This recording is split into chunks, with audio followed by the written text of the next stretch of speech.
मेरे भाइयों, अरे इसी नबी की सुन्नतें ज़बा करते हो, दाढ़ी मुंडा के जुमा पढ़ने जा रहे, नंगे सर बैठे हुए जुमा पढ़ने आए हुए।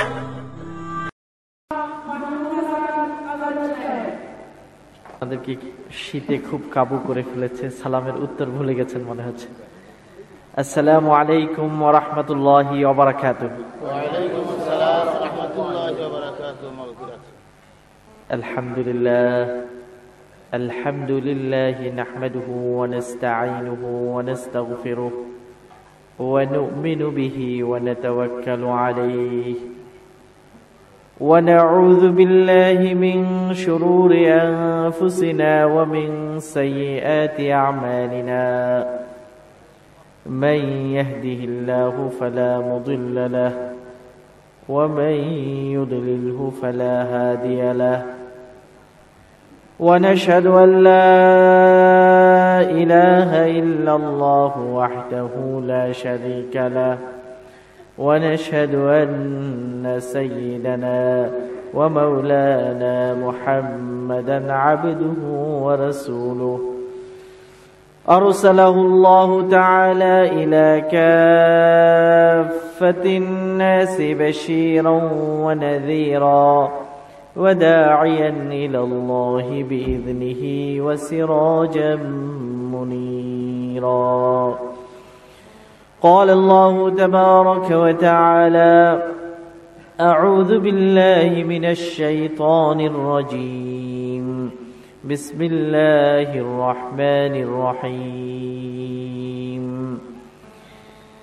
من عمل صالحا من ذكر أو أنثى وهو مؤمن فلنحيينه حياة طيبة ولنجزينهم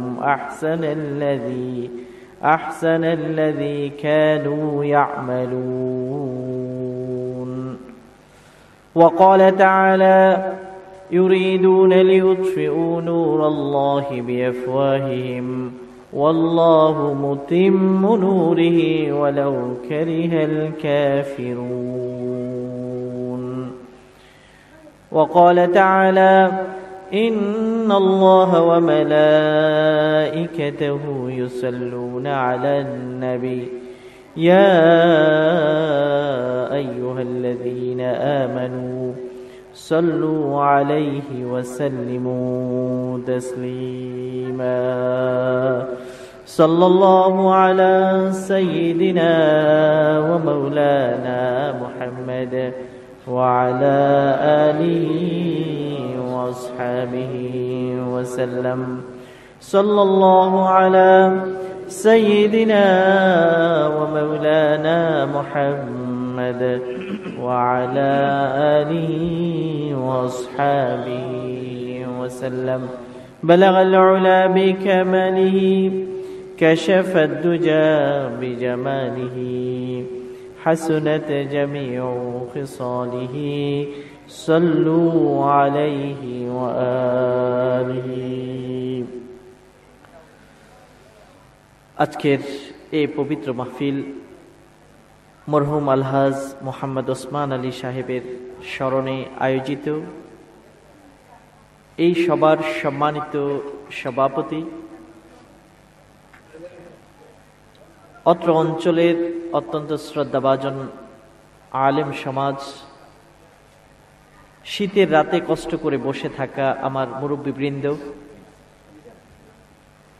অতিথিবৃন্দ এবং যুবক এবং শিশু কিশোর ছাত্র ভাইয়েরা, পর্দার অন্তরালের মা ও বোনেরা, আজকের এই পবিত্র মাহফিলে এমন শীতের রাতে আমরা যে একত্রিত হয়েছি, কি উদ্দেশ্যে আজকে আমরা এখানে একত্রিত হলাম? নিশ্চয়ই এখানে কোনো গান বাজনার আসর হবে না। এখানে কি কোনো গান বাজনা হবে? কোনো গায়িকা আসবে, সুন্দর করে গান গাবে, আমরা খুব খুশি হয়ে যাব? কোনো গায়িকার গান শোনার জন্য আমরা আসিনি। অথবা সিনেমা, নাটক, টিভির কোনো অভিনেতা অভিনেত্রী এসে অভিনয় দেখাবে, এরকম কোনো ঘোষণাও এখানে দেওয়া হয়নি। আমরা এই এলাকার যত মুসলমান নারী পুরুষ আজকের এই মাহফিলের কথা শুনছি, আমরা যারাই এখানে এসেছি, আমাদের সবাই লক্ষ্য এবং উদ্দেশ্য একটাই, সেটা হলো আল্লাহর কালাম থেকে কিছু আমরা শুনবো এবং আল্লাহ নবীর হাদিস শুনবো, ভালো কথা শুনবো এবং নিজেদের জীবনকে পবিত্র করব। এই উদ্দেশ্যে আমরা এখানে একত্রিত হয়েছি। অন্য কোনো উদ্দেশ্য আছে? আজকের মাহফিলের পরে কি টাকা বিতরণ করা হবে, যে যাওয়ার সময় সবাইকে 100 টাকা দেওয়া হবে? তাহলে কোনো টাকা, দুনিয়ার উদ্দেশ্য আমরা আসি নাই যে টাকা পাওয়া যাবে। আমরা একমাত্র আসছি আল্লাহ রাব্বুল আলামিনকে খুশি করার জন্য। আমাদের সবার নিয়ত কি? আল্লাহকে খুশি করা। এবং আল্লাহ রাব্বুল আলামিন যখন খুশি হবেন, তাহলে আল্লাহ নবীর সুপারিশ কিয়ামতের ময়দানে আমাদের নসিব হবে। কিয়ামতের ময়দানে আল্লাহ নবী যখন পিপাসিত মানুষ, সূর্য মাথার উপরে চলে আসবে, এই সময় পিপাসিত মানুষদেরকে যখন হাউজে কাউসার থেকে গ্লাসে করে পানি দেবেন, তখন আমাদের ভাগ্যেও যেন এক গ্লাস পানি, হাউজে কাউসারের পানি নসিব হয়, এই আশায় আজকের এই মাহফিল আমরা এসেছি, ঠিক কিনা? আল্লাহ রাব্বুল আলামিনের কাছে দোয়া করি, হে আল্লাহ, আমরা যারাই আজকের এই মাহফিলে এসেছি, একত্রিত হয়েছি, আমাদের সকলের জীবনের সবগুলো গুনাহকে তুমি ক্ষমা করে দাও, আমাদের উপর তুমি রাজি হয়ে যাও। আমাদের যত সমস্যাগুলো আছে, হে আল্লাহ, তুমি মেহেরবানি করে সমাধান করে দাও। সকলে জোরে বলেন আমিন। আমি বেশি লম্বা ওয়াজ করব না, এই জন্য যে শীতের রাতে আপনাদেরকে কষ্ট দেব না। তবে অল্প কথা যেন আমাদের জীবনকে পরিবর্তন করে, আমরা যেন সেটাকে আমল করতে পারি, প্র্যাকটিস করতে পারি, সেটাই হলো গুরুত্বপূর্ণ। এই জন্য আমরা যেটা শুনবো মনোযোগ দিয়ে শুনবো, আল্লাহর কথা। যে যত বড় তার কথা তত বড়। আল্লাহ মহান, কাজেই আল্লাহর কথা মহান। আল্লাহ নবী মানব জাতির জন্য অনেক মহান, কাজেই আল্লাহ নবীর কথা এবং হাদিস অত্যন্ত মহান। এই জন্য গুরুত্ব দিয়ে আমল করার নিয়তে এবং আল্লাহকে সন্তুষ্ট করার উদ্দেশ্যে আমরা কথাগুলো শোনার চেষ্টা করব। আল্লাহ পাক আমাদের সবাইকে যেন তৌফিক দান করেন। আল্লাহ তাআলা বলছেন, মান আমিলা সালিহাম মিন যাকারিন আও উনসা ওয়া হুয়া মুমিনুন ফালানুহইয়ান্নাহু হায়াতান তাইয়্যিবাহ। আমরা জীবনে কি চাই আল্লাহ জানেন। একজন মানুষ চায় যে অনেক পয়সাওয়ালা হবে। কেন পয়সা নিতে চায়? যে পয়সা হলে অনেক আরাম শান্তি পাওয়া যাবে। একজন ব্যক্তি যে রাজনীতি করে, তার উদ্দেশ্য হলো যে আমি অনেক বড় হব, মন্ত্রী হব, পজিশন পাবো, পদ পাবো। কেন পদ পেতে চায়? যে আমি যেন একটু সম্মান এবং শান্তি পাই। অনেক ব্যক্তি পড়ালেখা করে, কলেজ বিশ্ববিদ্যালয়ে পড়ালেখা করে, তাকে জিজ্ঞাসা যদি করেন, কেন তুমি বিশ্ববিদ্যালয়ে এত কষ্ট করে পড়ছো? দেশে বিদেশে নানান জায়গায় গিয়ে পড়ালেখা করে, লন্ডনে যায়, ইউরোপে যায়, আমেরিকাতে যায় পড়ালেখা করার জন্য। তার উদ্দেশ্য হলো লেখাপড়া করলে ভালো চাকরি পাওয়া যাবে, টাকা পয়সা রোজগার করা যাবে, জীবনে শান্তি এবং সুখ আসবে। তাহলে সবাই একটা জিনিস চায়, শান্তি, সুখ, সম্মান। এর বাইরে কেউ কি এই কথা চায় যে না আমি সুখ চাই না, আমি অসুখ চাই? আপনারা কেউ চান যে আমি অসুখে থাকি? আপনারা কেউ চান যে না আমি অপমানিত হই, লাঞ্ছিত থাকি? এটা কেউ চাই না আমরা। আমাদের মধ্যে এখানে এমন কোনো মানুষ নেই যে চায় যে আমি অশান্তিতে থাকি। কেউ যদি চান যে আমি অশান্তিতে থাকতে চাই, একটু হাত তুলেন দেখি। কেউ হাত তুলে না, ছোট বাচ্চারাও হাত তুলে নাই, মানে তারা সবাই শান্তি চায়। আল্লাহ রাব্বুল আলামিন বলেন, শান্তি, সম্মান এবং সুখের পথ কোথায়? আল্লাহ পথ বাতিয়ে দিচ্ছেন। ছোট এই আয়াতে আল্লাহ রাব্বুল আলামিন মানব জাতিকে বলে দিচ্ছেন, তোমার জন্য সুখ এবং শান্তি আমি কোথায় রেখেছি। আল্লাহ বলেন, তোমার জীবনকে আমি করব হায়াতান তাইয়্যিবা। হায়াত মানে জীবন, তাইয়্যিবা, তাইয়্যিব মানে সুখ, শান্তি, সম্মান, পবিত্রতা। এমন একটি জীবন তোমাকে দিব যেই জীবনটা পবিত্র জীবন। এমন একটি জীবন যেই জীবনে শুধু সুখ আছে। এমন জীবন দিব যেই জীবনে সম্মান আছে। অনেক পয়সার মালিক হলেন, ছেলে মেয়ে আপনার কথা শুনে না, চলে গেল আপনাকে ফেলে দিয়ে। তাহলে পয়সা হলো কিন্তু সুখ কই? পয়সা হলো সম্মান কই? অনেক বড় পদ পেলেন, মন্ত্রী মিনিস্টার হয়ে গেলেন, কিন্তু কিছুদিন পর দেখা গেল আপনার বিরুদ্ধে আন্দোলন মিছিল, কিছুদিন পরে দেখা গেল আপনাকে গদি থেকে টেনে নামিয়ে ফেলল। সুখ কোথায়? শান্তি কোথায়? আগে যারা মন্ত্রী ছিল গত আমলে, এখন রাস্তার মধ্যে মিছিল করতে গেলে পুলিশ তাদেরকে পিটে রক্ত বের করে। তাহলে পদ পেলেই শুধু সুখ, শান্তি আসে না। ইউরোপে, লন্ডনে আপনি খোঁজ নিয়ে দেখবেন, আপনাদের অনেকেই ওখানে থাকে, ইংলিশ যারা আছে তারা মিলিয়ন মিলিয়ন পাউন্ডের মালিক। অনেকেই তাদের মধ্যে আছে পয়সা রাখার কোনো জায়গা নাই, বড় বাড়ি,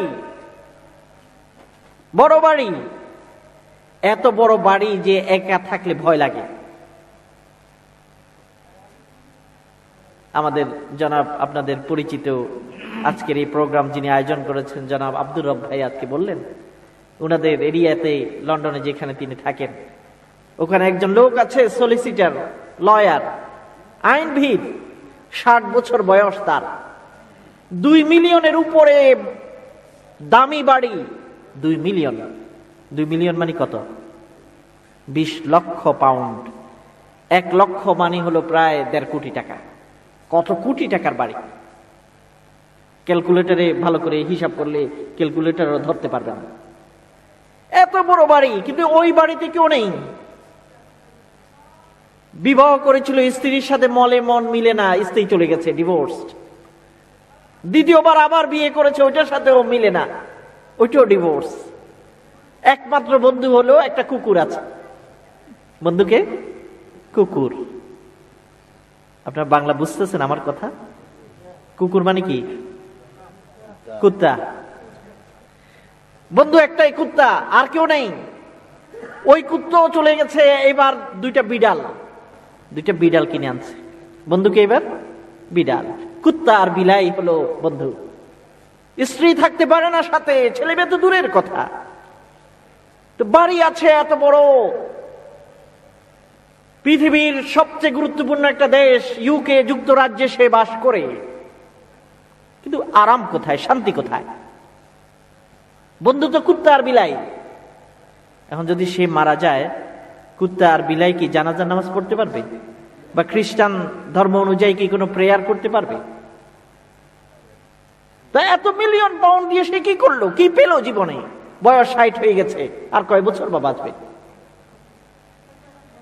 তাহলে পয়সা মানুষকে শান্তি দিতে পারে না। আমরা মনে করি যে ইউকে গেলে শান্তি পাওয়া যাবে। এখন যদি আজকে আব্দুর রব ভাই যদি ঘোষণা করেন যে আমি 5 জন ব্যক্তিকে লন্ডন নিব, উনার বাড়িতে গেইটে দারোয়ান রাখা লাগবে, মানুষ ভেঙে ফেলবে, সবাই আমি যেতে চাই। কেন? ইউকে গেলেই মনে হয় যেন আকাশে বাতাসে পাউন্ড উঠছে, কিছু পাউন্ড ধরে পকেটে ঢুকাবো। আমেরিকাতে গেলে ডলার বাতাসে উড়াউড়ি করছে, কিছু ডলার ধরবো, পকেটে ঢুকাবো। আমরা এরকম মনে করি। ডলারে শান্তি নেই, পাউন্ডে শান্তি নেই। হাজার হাজার মানুষ, বড় বড় বাড়ি আছে, কিন্তু তাদের কোনো মানুষ বন্ধু নেই, কোনো মানুষ বন্ধু নেই। স্ত্রী পর্যন্ত তাদের সাথে থাকে না, সন্তানরা তাদেরকে অনেক আগেই ত্যাগ করে চলে গেছে। তাহলে এই জীবন কিসের জন্য? এই পাউন্ড কিসের জন্য? মারা যাওয়ার আগে 1 গ্লাস পানি দেওয়ার মতো একজন লোক থাকবে না। আল্লাহ বলেন এখানে শান্তি নেই, তুমি এইভাবে শান্তি পাবে না। আমেরিকার গবেষণাতে দেখা যায় অধিকাংশ মানুষ ঘুমানোর আগে ঘুমের ওষুধ না খেলে তাদের ঘুম হয় না। আপনাদের এখানে যারা ঘুমান, রাত্রেবেলায় ওয়াজের পরে যাই ঘুমাবেন, তখন কি ঘুমের ওষুধ খেতে হবে? ঘুমের ওষুধ আমরা অধিকাংশ মানুষের খেতে হয় না, 2-1 জন ছাড়া যাদের অসুস্থতা। পয়সা নেই কিন্তু ঘুম তো আসে। এই ঘুমের দাম হাজার হাজার পাউন্ড আল্লাহ আপনাকে দিয়েছেন। 1000 পাউন্ড দিয়েও আপনি এই শান্তির ঘুম কিনতে পারবেন না। 1 রাত যদি ঘুম না আসে আপনি ছটফট করেন, এই পাশ থেকে ওই পাশে যান, এই পাশ থেকে ওই পাশে যান, ভালো লাগে না, 1 ঘন্টা 2 ঘন্টা অস্থির হয়ে পড়েন, হঠাৎ ঘুম আসে যায়। এই 2 ঘন্টা যখন অস্থির থাকেন কেমন কষ্ট লাগে। কখনো কি আপনাদের এরকম হয়েছে যে ঘুম আসতেছে না 1 ঘন্টা 2 ঘন্টা? কত অস্থির লাগে। তারপরে আরামের ঘুম আসে, কয়েক ঘন্টা আপনি ঘুমাতে পারেন। আর ওই দেশের লোকগুলো পাউন্ড আছে, ডলার আছে, কিন্তু ঘুম নেই। আল্লাহ বলেন পাউন্ড এবং ডলার দিয়ে ঘুম কিনা যায় না। দামি ওষুধ খায়, ঘুমের ওষুধ, পাওয়ারফুল ওষুধ, মেডিসিন খাওয়ার পরে 1 ঘন্টা ঘুমের পরে আবার ঘুম ভেঙে যায়, আর ঘুম আসে না। অনেক মানুষ বড় বড় বিল্ডিং আছে, সরকার নজরে রাখে, কারণ বড় বিল্ডিং থেকে অনেক মানুষ লাভ দিয়ে রাস্তায় পড়ে আত্মহত্যা করে। পয়সার অভাব নেই, বাড়ির অভাব নেই, গাড়ির অভাব নেই, লেটেস্ট মডেলের গাড়ি চালায়, দামি গাড়ি, আরাম। এত কিছুর পরেও কেন বড় বিল্ডিং দেখলে ওইখান থেকে লাভ বেড়ে আত্মহত্যা করে? কেন? মনের ভিতরে শান্তি নেই, মনের ভিতরে শান্তি নেই। আমরা গরিব হতে পারি, আমরা দুঃখী হতে পারি, আমাদের বাড়ি অত সুন্দর নাও হতে পারে, কিন্তু আল্লাহ আমাদেরকে আরামে রেখেছেন, শান্তিতে রেখেছেন। শান্তিতে আমরা ঘুমাতে পারি। বিছনাতে শুইলেই নাক ডাকা শুরু হয়ে যায়, ঘন্টার পর ঘন্টা ঘুমাতে পারেন। এই আরামটা যে আল্লাহ তাআলা আপনাকে দিয়েছেন, এটার দাম সারা পৃথিবী দিয়েও আপনি কিনতে পারবেন না। আল্লাহ রাব্বুল আলামিন সেটাই আপনাকে শিখাতে চান। কাজেই আল্লাহ বলেন, মান আমিলা সালিহাম মিন যাকারিন আও উনসা ওয়া হুয়া মুমিনুন ফালানুহইয়ান্নাহু হায়াতান তাইয়্যিবাহ ওয়া লানাজজিয়ান্নাহুম আহসানাল্লাযী কানু ইয়ামালুন। একজন মহিলা সাউথেন অন সি, আমি যে শহরে থাকি ওখানে রাস্তা দিয়ে যাওয়ার সময় ওই শহরের ওই মহিলা জিজ্ঞাসা করলো, আর ইউ এ মুসলিম? তুমি কি একজন মুসলমান? উত্তরে বলা হলো, হ্যাঁ আমি মুসলমান। মহিলাটি বলল, আমি তো একজন মুসলমান খুঁজছিলাম, 22 বছর বয়স, আমি একজন মুসলমান খুঁজছি। কেন, কি ব্যাপার? সে বলে যে আমি ইসলাম সম্পর্কে জানার জন্য প্রচন্ড আগ্রহী, অনেক কিছু ইন্টারনেটে পড়েছি, ইন্টারনেট কম্পিউটারে পড়েছি, তবে আমি আরো সুন্দর ভালো বই চাই যেগুলো পড়লে ইসলাম সম্পর্কে আরো জ্ঞান অর্জন করতে পারব। লন্ডন থেকে 2টা বই এনে আমি তাকে দিলাম, বড় বই। 2 দিনের মাথায় মহিলা বই দুটোটা শেষ করে আবার আমাদের মসজিদে আসলো। এসে আমাকে পায়নি, পোস্ট বক্সে একটা লেটার লিখে গেল। ওই লেটারের মধ্যে লিখেছে যে আমি তোমার কাছে অত্যন্ত কৃতজ্ঞ যে তুমি আমাকে 2টা বই দিয়েছো। 2 রাতেই আমি বই দুটোটা বড় বই পড়ে শেষ করে ফেলেছি। আমি খুব খুশি হলাম, আত্মতৃপ্তি পেলাম। আমাকে এখন তুমি একটা টাইম দাও, অ্যাপয়েন্টমেন্ট দাও, আমি যেন মুসলমান হতে পারি। সকলে বলেন না সুবহানাল্লাহ। কেন মুসলমান হতে চায়? মুসলমান হলে তো ওইখানে কেউ পয়সা তাকে দেবে না। কেন মুসলমান হতে চায়? কারণ অন্তরের ভিতরে যে জ্বালা, অশান্তি, ওই অশান্তিকে নিবানোর মতো আর কোনো পানি তাদের কাছে নাই। ওই অন্তরের জ্বালাকে নিবানোর পানি নাই। পানি নিবানোর একমাত্র ক্ষমতা যেখানে আছে, ওইটার নাম হলো ইসলাম। সকলে জোরে বলেন সুবহানাল্লাহ।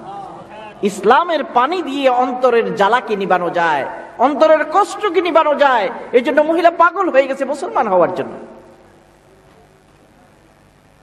প্রতিটি ইসলামী সেন্টারে হোয়াইট ব্রিটিশ যারা আছে, সাদা চামড়ার ব্রিটিশ, তারা আসে দলে দলে ইসলাম কবুল করছে, দলে দলে কবুল করছে। একদিকে আমেরিকা, ইউরোপ, তারা ঐক্যবদ্ধভাবে ইসলামের বিরুদ্ধে অনেক প্রচারণা চালাচ্ছে। ইসলামে মহিলাদেরকে বোরকা পরানো হয়, ইসলামে মহিলাদেরকে স্বাধীনতা দেয়া হয় না, ইসলামে মহিলাদেরকে অধিকার দেয়া হয় না, নানা কথা তারা প্রচার করছে বিবিসিতে, সিএনএনে, অনেক অনেক মিডিয়াতে তারা প্রচার করছে, কিন্তু মুসলমান হওয়ার সংখ্যা দিন দিন এই প্রচারণা চালানোর পরে 3 গুণ বেড়ে গেছে। সকলে জোরে বলুন আল্লাহু আকবার। আল্লাহ রাব্বুল আলামিন ঘোষণা করেছেন, তোমরা যতই চেষ্টা করো আল্লাহর নূরকে, আলোকে নিভাতে চাও, আল্লাহ রাব্বুল আলামিন সে আলোকে নিভাতে দেবে না। আল্লাহ সেটাকে উপরে রাখবেন। যতই তোমরা চেষ্টা করো তোমরা ধ্বংস হয়ে যাবে, কিন্তু আল্লাহর নূর, আলো কখনো ধ্বংস হবে না। 2001 ইংরেজি থেকে 2010 ইংরেজি পর্যন্ত বিবিসির একটি ডকুমেন্টারিতে প্রকাশ করা হয়েছে, এই মাত্র 10 বছরে 100,000-এর উপরে হোয়াইট ব্রিটিশ, সাদা ব্রিটিশেরা ইসলাম কবুল করে বিভিন্ন মসজিদের মধ্যে তারা নামাজ আদায় করছে। অথচ 9/11 টুইন টাওয়ারে যখন আক্রমণ হয়, ওই আক্রমণের পরে সবাই মুসলমানদের দিকে দৃষ্টি, ইসলামের বিরুদ্ধে অনেক অপপ্রচার শুরু হয়। অপপ্রচার যতই শুরু হয় তারা চিন্তা করে, কেন মানুষ ইসলামকে এত খারাপ বলে? তারা কোরআন শরীফ নেওয়ার জন্য বিভিন্ন ইসলামী সেন্টারে আসে, ইংরেজিতে কোরআনের অনুবাদ। যখন কোরআন শরীফ পড়া শুরু করে, কোরআন তাদের অন্তরকে চুম্বকের মতো আকর্ষণ করে, তখন তারা মুসলমান না হয়ে পারে না। তারা ফাঁদে ধরা পড়ে কোরআনের স্পর্শ, কোরআনের জাদু। অথচ সারা পৃথিবীতে কোরআনের বিরুদ্ধে, ইসলামের বিরুদ্ধে, মুসলমানদের বিরুদ্ধে উচ্চ স্বরে মিডিয়া কথা বলছে, আর এদিকে মুসলমানের সংখ্যা বেড়েই যাচ্ছে।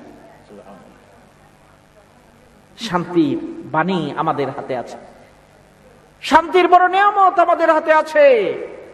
শান্তির নিয়ামত থাকার পরেও আপনি যদি এটা পান না করেন তাহলে আপনি দুর্ভাগা।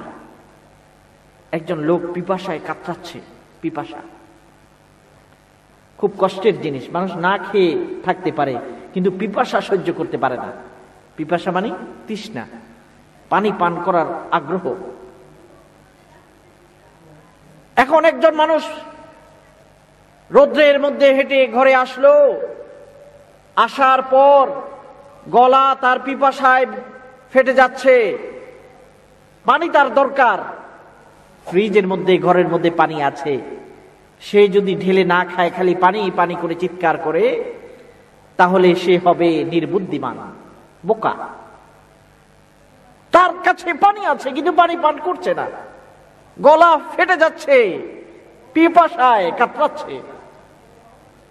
আমরা হলাম মুসলমান, আমাদের হাতে পানির গ্লাস আছে, আমরা পিপাসিত মানুষকেও পানি দিচ্ছি না, নিজেরাও পান করছি না। আর ইহুদি, খ্রিস্টান, নন মুসলিম, অমুসলিমরা তারা পিপাসায় কাতরাচ্ছে, পানি চায়। আমাদের কাছে পানি আছে কিন্তু আমরা তাদেরকে পানি দিচ্ছি না। আমাদের চেয়ে নিষ্ঠুর আর কে হতে পারে? এই জন্য আল্লাহ রাব্বুল আলামিন বলেন, মান আমিলা সালিহাম মিন যাকারিন আও উনসা ওয়া হুয়া মুমিন। কোন নর এবং নারী, পুরুষ এবং মহিলা, তারা যদি ভালো আমল করে, ভালো কাজ করে, 1 নাম্বার শান্তি পাবে কিভাবে? 1 নাম্বার ভালো কাজ যদি সে করে। ওয়া হুয়া মুমিনুন, ঈমান অবস্থায় ভালো আমল করতে হবে। 1 নাম্বার শর্ত হলো ঈমান। 2টা জিনিস আমাদের দরকার, আল্লাহ ওয়াদা করেছেন। নারী এবং পুরুষ, শুধু এটা পুরুষকে বলেন নাই, মহিলা এবং পুরুষ উভয়ে যদি ঈমানদার হয়, ঈমান অর্জন করে, এরপরে যদি সে ভালো আমল করে। ঈমান কি? আমি চিনতে হবে, আমাকে কে সৃষ্টি করলো, আমি কেন এখানে আসলাম। এই দুনিয়াতে তো আমার আগেও মানুষ আসছিল। এই বাড়ির মালিক এক সময় আলহাজ মরহুম ওসমান আলী ছিলেন, তিনি এখন আর নাই। আলহাজ মরহুম ওসমান আলী, তিনি কি আছেন? নাই, তিনি চলে গেছেন। একদিন তিনি এই সম্পত্তি করেছেন, রাস্তা করেছেন, আশেপাশে অনেক কিছু তৈরি করেছেন, আজকে তিনি নাই। প্রশ্ন জাগে না, তিনি কেন আসছিলেন এখানে, আবার আজকে কোথায় চলে গেলেন, কি অবস্থায় তিনি আছেন? মনের মধ্যে এই প্রশ্নগুলো আসে না? আরো কত মানুষ এই এলাকায় থাকতো, মুরব্বীরা 100 বছর আগে অনেক মানুষ ছিল, আজকে নেই। তারা কেন আসলো? কে তাদেরকে পাঠালো? কোথায় এখন আছে তারা? এই প্রশ্ন আমাদের মনের মধ্যে জাগে। এই প্রশ্নের উত্তর খুঁজে বের করতে হবে। এটা ঈমান। আমাকে বের করতে হবে কে আমাকে তৈরি করলো, কে আমাকে তৈরি করলো, তিনি কোথায়? আপনি কি বিশ্বাস করেন যে কেউ একজন আপনাকে তৈরি করছে? বিশ্বাস করেন? বিশ্বাস যদি আপনি না করেন তাহলে আপনি কিভাবে আসলেন? এই টেবিল দেখলে আপনি চিন্তা করেন এই টেবিল নিজে নিজে এখানে আসতে পারে নাই। এই টেবিল বানানোর জন্য একজন মিস্ত্রি আছে, ওই মিস্ত্রি এই টেবিলটাকে বানিয়েছে। কেউ যদি বলে না গাছ অটোমেটিক একটা টেবিল হয়ে গেছে, কোনো মিস্ত্রি ছিল না, এমনি অটোমেটিক একটা টেবিল হয়ে গেছে, আপনি বিশ্বাস করবেন? কোনো গাছ অটোমেটিক টেবিল হইতে পারে না, কোনো গাছ অটোমেটিক চেয়ার হতে পারে না, তেমনি ভাবে অটোমেটিক আমিও এই দুনিয়াতে আসতে পারি না। কে আমাকে তৈরি করলো? আমাকে তাকে খুঁজতে হবে, বের করতে হবে। এটাকে বলে ঈমান। আমাকে বের করতে হবে কে আমাকে সৃষ্টি করছে, আমাকে তাকে চিনতে হবে। কারণ টেবিল যদি কোনো বানানেওয়ালা ছাড়া, মিস্ত্রি ছাড়া যদি হতে না পারে, এই পৃথিবী কি করে কোনো মিস্ত্রি ছাড়া, কোনো বানানেওয়ালা কারিগর ছাড়া এই সুন্দর পৃথিবী কিভাবে সাজতে পারলো? এটা সম্ভব না। কানাডার একজন বিজ্ঞানী বললেন, কানাডার একজন বিজ্ঞানী তিনি বলছেন যে কোনো মানুষ বলে যে কোনো গড নাই, আল্লাহ নাই, দ্যার ইজ নান। কিন্তু আমি তাদেরকে প্রশ্ন করতে চাই, কানাডার ওই বিজ্ঞানী তিনি আল্লাহকে বিশ্বাস করেন, তিনি প্রশ্ন করেন, আপনি যদি দূর থেকে দেখেন একটা কার আপনার দিকে আসছে, কার গাড়ি আসতেছে, আপনি কি দেখবেন, কি মনে করবেন? যে অনেক দূর থেকে কারের কোনো ড্রাইভার দেখা যাচ্ছে না, ভিতরে দূরে, কিন্তু তারপরেও আপনি মনে করবেন যে এই কারের ড্রাইভার আমি না দেখলেও নিশ্চয়ই এর ভিতরে কোনো ড্রাইভার আছে। ড্রাইভার যদি না থাকতো তাহলে এই কার, গাড়ি, ট্যাক্সি এটা নিজে নিজে আসতে পারে না, কোনো ড্রাইভার ওইটাকে চালিয়ে নিয়ে আসছে। ওই বিজ্ঞানী বলেন, আপনি যদি বলেন যে না কার এটা নিজে নিজে চলে আসছে, কেউ রিমোট কন্ট্রোল দিয়েও চালাচ্ছে না, ড্রাইভিং করেও চালাচ্ছে না, ট্যাক্সিটা নিজে নিজেই চলে আসছে, তাহলে মানুষ আপনাকে বলবে আপনি পাগল। কার ড্রাইভার ছাড়া চলতে পারে না, ট্যাক্সি, সিএনজি কোনো ড্রাইভার ছাড়া চলতে পারে না। তিনি জিজ্ঞাসা করেন, ওই বিজ্ঞানী জিজ্ঞাসা করেন, চিন্তা করেন, এই পৃথিবী দিনের পরে রাত, সৌর জগতের দিকে যদি আপনি তাকান, এটা ঘুরছে, নড়ছে, পৃথিবী এরকম নড়ছে, অন্যান্য গ্রহগুলো নড়ছে, মুভমেন্ট হচ্ছে, এটার গতি অনেক হাজার মাইল, 1 ঘন্টার মধ্যে এটা ঘুরছে। এটার একটা বার্ষিক গতি আছে, এটা হচ্ছে দৈনিক একটা গতি আছে, পুরা বছরে তাকে অনেক দূরে যেতে হবে, আবার প্রতিদিন তাকে কতটুকু ঘুরতে হবে। বিজ্ঞানীরা মাইক্রোস্কোপ দিয়ে তারা দেখেন, বিজ্ঞানীরা বিভিন্ন পর্যবেক্ষণ কেন্দ্র থেকে ওগুলোকে পর্যবেক্ষণ করেন। আজকের আধুনিক বিজ্ঞান এত বেশি উন্নতি করেছে, শূন্য আকাশে তারা এখন একটা অফিস খুলেছে। অফিস, এখন তো আমরা অফিস করি পৃথিবীর ভিতরে, সিলেট শহরে মানুষ অফিসে যায়, ঢাকা, চিটাং যায়, কিন্তু তারা অফিস খুলেছে কোথায়? মহাশূন্যে। মহাশূন্য মানে উপরে, অনেক উপরে। এটাকে বলা হয় ইন্টারন্যাশনাল স্পেস স্টেশন। এটা উপরের জগতের এক অফিস, পর্যবেক্ষণ করার জন্য। ওখানে যখন উঠে কেউ, ওখানে যেতে 2 সপ্তাহের মতো দরকার, এত উপরে মহাশূন্যে। বিজ্ঞানীরা ওখানে যখন যায়, একজন বিজ্ঞানী ওখানে যাওয়ার অভিজ্ঞতা লিখেছে, সারা পৃথিবীকে মনে হয় ছোট্ট একটা জিনিস। এত উপর থেকে তারা দেখে, এবং তারা দেখে পৃথিবী কিভাবে নড়ছে, সূর্য গিয়ে দিন গিয়ে কিভাবে রাত হয়, রাত গিয়ে কিভাবে দিন হয়, ওখান থেকে তারা দেখছে। আমেরিকাতে একটা বিজ্ঞানীদের বড় একটা সংস্থা আছে, ওটাকে বলা হয় নাসা। তারা দেখছে পৃথিবী ঘুরছে। কানাডার ওই বিজ্ঞানী বলছেন, একটা কার যদি সামনে আসতে না পারে ড্রাইভার ছাড়া, সিএনজি যদি, সামান্য একটা সিএনজিও যদি ড্রাইভার ছাড়া না চলে, এই যে পৃথিবী এটা গাড়ির মতো এটা ঘুরছে, তাহলে এটা ড্রাইভার কে? কারের ড্রাইভার দরকার, সিএনজি ড্রাইভার দরকার, তাহলে এই জগৎ, এই পৃথিবী যে ঘুরছে এটার জন্য ড্রাইভার কে? তিনি বলেন ওই ড্রাইভারটার নাম হলো আল্লাহ। মহান ড্রাইভার, সারা পৃথিবীকে যিনি পরিচালনা করছেন, পুরা জগৎকে যিনি পরিচালনা করেছেন, তার নাম হলো রব্বুল আলামিন। আল্লাহ তার পরিচয় দিচ্ছেন আলহামদুলিল্লাহি রব্বিল আলামিন আর রহমানির রহিম মালিক ইয়াউমিদ্দিন। আমরা প্রত্যেক নামাজে প্রত্যেক রাকাতে এটা পড়ি, আলহামদুলিল্লাহি রব্বিল আলামিন। আল্লাহর নাম হলো রব্বুল আলামিন। রব্বুল আলামিন মানে পুরো জগৎ, শুধু এই পৃথিবী না, হাজার হাজার পৃথিবীর চেয়ে আরো অনেক বড় গ্রহ নক্ষত্র আছে, সবগুলোকে যিনি পরিচালনা করেন, মহান ড্রাইভার। আল্লাহ বলেন রব্বুল আলামিন। আলামিন এটা হচ্ছে প্লুরাল, বহুবচন। এক জগৎ নয়, হাজার হাজার জগৎ তিনি তৈরি করেছেন। তাকে চিনতে হবে, এটাই ঈমান। তাকে খুঁজতে হবে। আমরা তাকে দেখতে পাবো একই বাড়িতে ভাত রান্না হচ্ছে, তরকারি রান্না হচ্ছে, নাতি ওইখান থেকে খায়, দাদাও ওখান থেকে খায়, কিন্তু একই পাতিলের একই রান্না খাওয়ার পরে দাদা দুর্বল হয়ে যাইতেছে দিনে দিনে, আর নাতি বড় হচ্ছে। একই খানা খেয়ে একজন সবল হচ্ছে, শক্তিশালী হচ্ছে, আরেকজন কেন দুর্বল হলো? একই খানা খাচ্ছে, খানায় যদি শক্তিশালী কিংবা দুর্বল করতে পারতো তাহলে তো সবাই একই রকম হতো, কিন্তু ওই খানা খেয়ে একজন দুর্বল বুড়ো হয়ে যাচ্ছে, আরেকজন সবল হচ্ছে, শক্তিশালী জোয়ান হচ্ছে। অনেক সময় আপনি দেখবেন একই খানা খেয়ে কারো আমাশা হয়ে গেছে, আর কারো কিছুই হয় না। কেন? খানাই যদি করতে পারতো তাহলে তো সবাই আমাশা হওয়া দরকার ছিল। কে করে? এই কে করে এটাকে খুঁজে বের করার নাম হলো ঈমান। কে আমাকে প্রেরণ করলো, আমি তাকে খুঁজতেই হবে, তাকে চিনতেই হবে, তাকে চিনতেই হবে।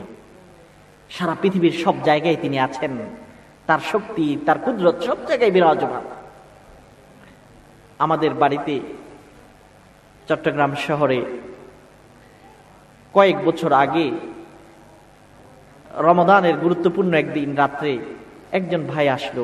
উনি হলেন মেরিন ইঞ্জিনিয়ার, ক্যাপ্টেন, জাহাজ চালায়, অনেক পয়সার মালিক। তিনি এসে বলল যে আমি আজকের গুরুত্বপূর্ণ এই রাতে আপনার কাছে একটু দোয়া চাই। আমি বললাম কি ব্যাপার? তিনি বললেন আপনি দেখছেন আমার বাড়ি কত বড়, 4 তলা বাড়ি, অনেক পয়সা আছে, কিন্তু আমার মনের ভিতর একটা অশান্তি। আমার কোনো ছেলেও নাই, মেয়েও নাই। অনেক চেষ্টা করেছি, ভারত গিয়েছি, সিঙ্গাপুর গিয়েছি, আরো অনেক দেশে গিয়েছি, চিকিৎসা করেছি, কোনো বাচ্চা হয় না। ডাক্তাররা বলছে আপনারও কোনো অসুবিধা নাই, আপনার স্ত্রীরও কোনো অসুবিধা নাই, কিন্তু তারপরেও কোনো বাচ্চা হয় না। কি বলেন? আপনাদের আশেপাশে এরকম অনেকে থাকতে পারে না, যাদের কোনো অসুবিধা নেই, সম্পদ আছে, কিন্তু বাচ্চা হয় না। আরেকজন ব্যক্তি একই জায়গায় বস্তিতে থাকে, বস্তি এরিয়া, বস্তির ঘরগুলো আপনি দেখবেন ছোট্ট একটা ঘরের মধ্যে 10-11 জন থাকে। ওই বস্তির লোকটা রিক্সা চালায় আর বলল আমার জন্য একটু দোয়া করবেন। কিছুক্ষণ পরে এসে বললাম কিসের দোয়া চান? যে আমার ছেলে সন্তান অনেক বেশি, অনেক বেশি, আল্লাহ যেন আমাকে আর ছেলে সন্তান না দেয়। দুইজনে দুইটা দোয়া চাইলো। একজনের ঘর নাই, ছোট্ট একটা ঘরের মধ্যে প্রতি বছর বাচ্চা হয়। আরেকজনের 4 তলা বাড়ি, একটা ছেলে বা একটা মেয়ের জন্য হাহাকার করছে, কাঁদছে, একটা ছেলে চাই, একটা মেয়ে চাই। এত চেষ্টা করার পরেও 4 তলা বাড়ির বিল্ডিং এর মালিকের একটা ছেলে হয় না, আর এই গরিব মানুষটার প্রতি বছর চেষ্টা করেও বন্ধ করতে পারে না। তাহলে জিজ্ঞাসা হয় না ছেলে মেয়ে কে দে? কে দে? ওই কে দে তাকে খুঁজতে হবে আমাকে। কুদরত কোথায়, শক্তি কোথায়, তাকে আমাকে খুঁজে বের করতে হবে। এটাকে বলা হয় ঈমান। পুরা জগৎকে যিনি পরিচালনা করেন, পুরা জগৎকে যিনি সৃষ্টি করেন, তাকে আমাকে খুঁজে বের করতে হবে, তার উপর আমাকে ঈমান আনতে হবে। তার সাথে পরিচয় হলে মনের শান্তি, তার সাথে যদি পরিচয় না হয় তাহলে মনের শান্তি হবে না। আমাদেরকে পরিচয় করতে হবে কার সাথে? যে আমাকে তৈরি করেছে, যেই জগৎকে পরিচালনা করেন, যেই জগৎকে কন্ট্রোল করেন, তার সাথে পরিচয় হতে হবে। পরিচয় না হলে তিনি বলেছেন, আমি তোমার মনের ভিতরে শান্তি দেব না। আজকে আমরা সব চিনি, কিন্তু তাকে চিনি না, যে আমাদের সবচেয়ে আপন, যে আমাদের সবচেয়ে বড় মাওলা, যে আমাদের সবচেয়ে ঘনিষ্ঠ, তার সাথে আমাদের পরিচয় নেই। আমাদের মসজিদে খ্রিস্টান ক্যাথলিক স্কুল থেকে কিছু ছাত্ররা আসলো জুমার দিন মসজিদ দেখার জন্য, ছোট ছোট বাচ্চা। আসার পর একটা প্রশ্ন করলো। আমি যখন বললাম যে আমরা এই মসজিদে আমাদের যিনি ক্রিয়েটর, যিনি স্রষ্টা, তার উপাসনা করি, we worship hour creator, he is our god, he is Almighty. তখন একটা ছোট বাচ্চা আমাকে প্রশ্ন করলো, হু ইজ গড? আল্লাহকে। কারণ তারা আল্লাহ সম্পর্কে জানে না, সবকিছুই তারা চিনে কিন্তু আল্লাহকে চিনে না। Who is god? আমি তাকে উত্তরে বললাম, আগামীকাল কি খাবে তোমার জানা আছে? সে বলল না। আজকে বিকাল বেলায় তুমি ভালো থাকবে না অসুস্থ হবে তুমি কি জানো? সে বলল না। ভবিষ্যতে কত বছর তুমি বাঁচবে এই কথা কি তুমি জানো? সে বলল তাও জানি না।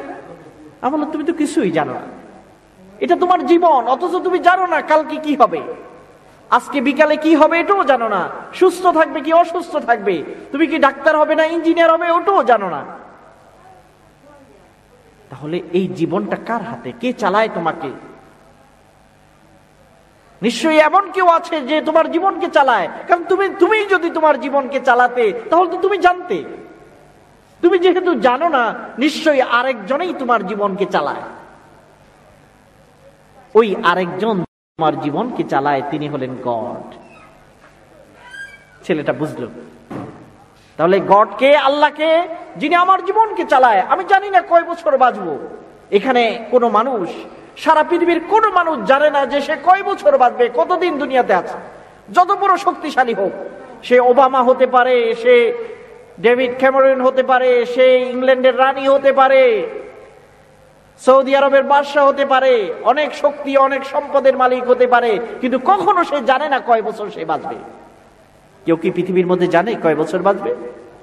কোন ডাক্তার কি বলতে পারবে আমি কতদিন বাঁচবো? তাহলে আমার জীবনকে কে চালায়? আসুন তাকে চিনি। তাকে যদি আমরা চিনতে পারি তাহলে আমাদের মন শান্তি হবে।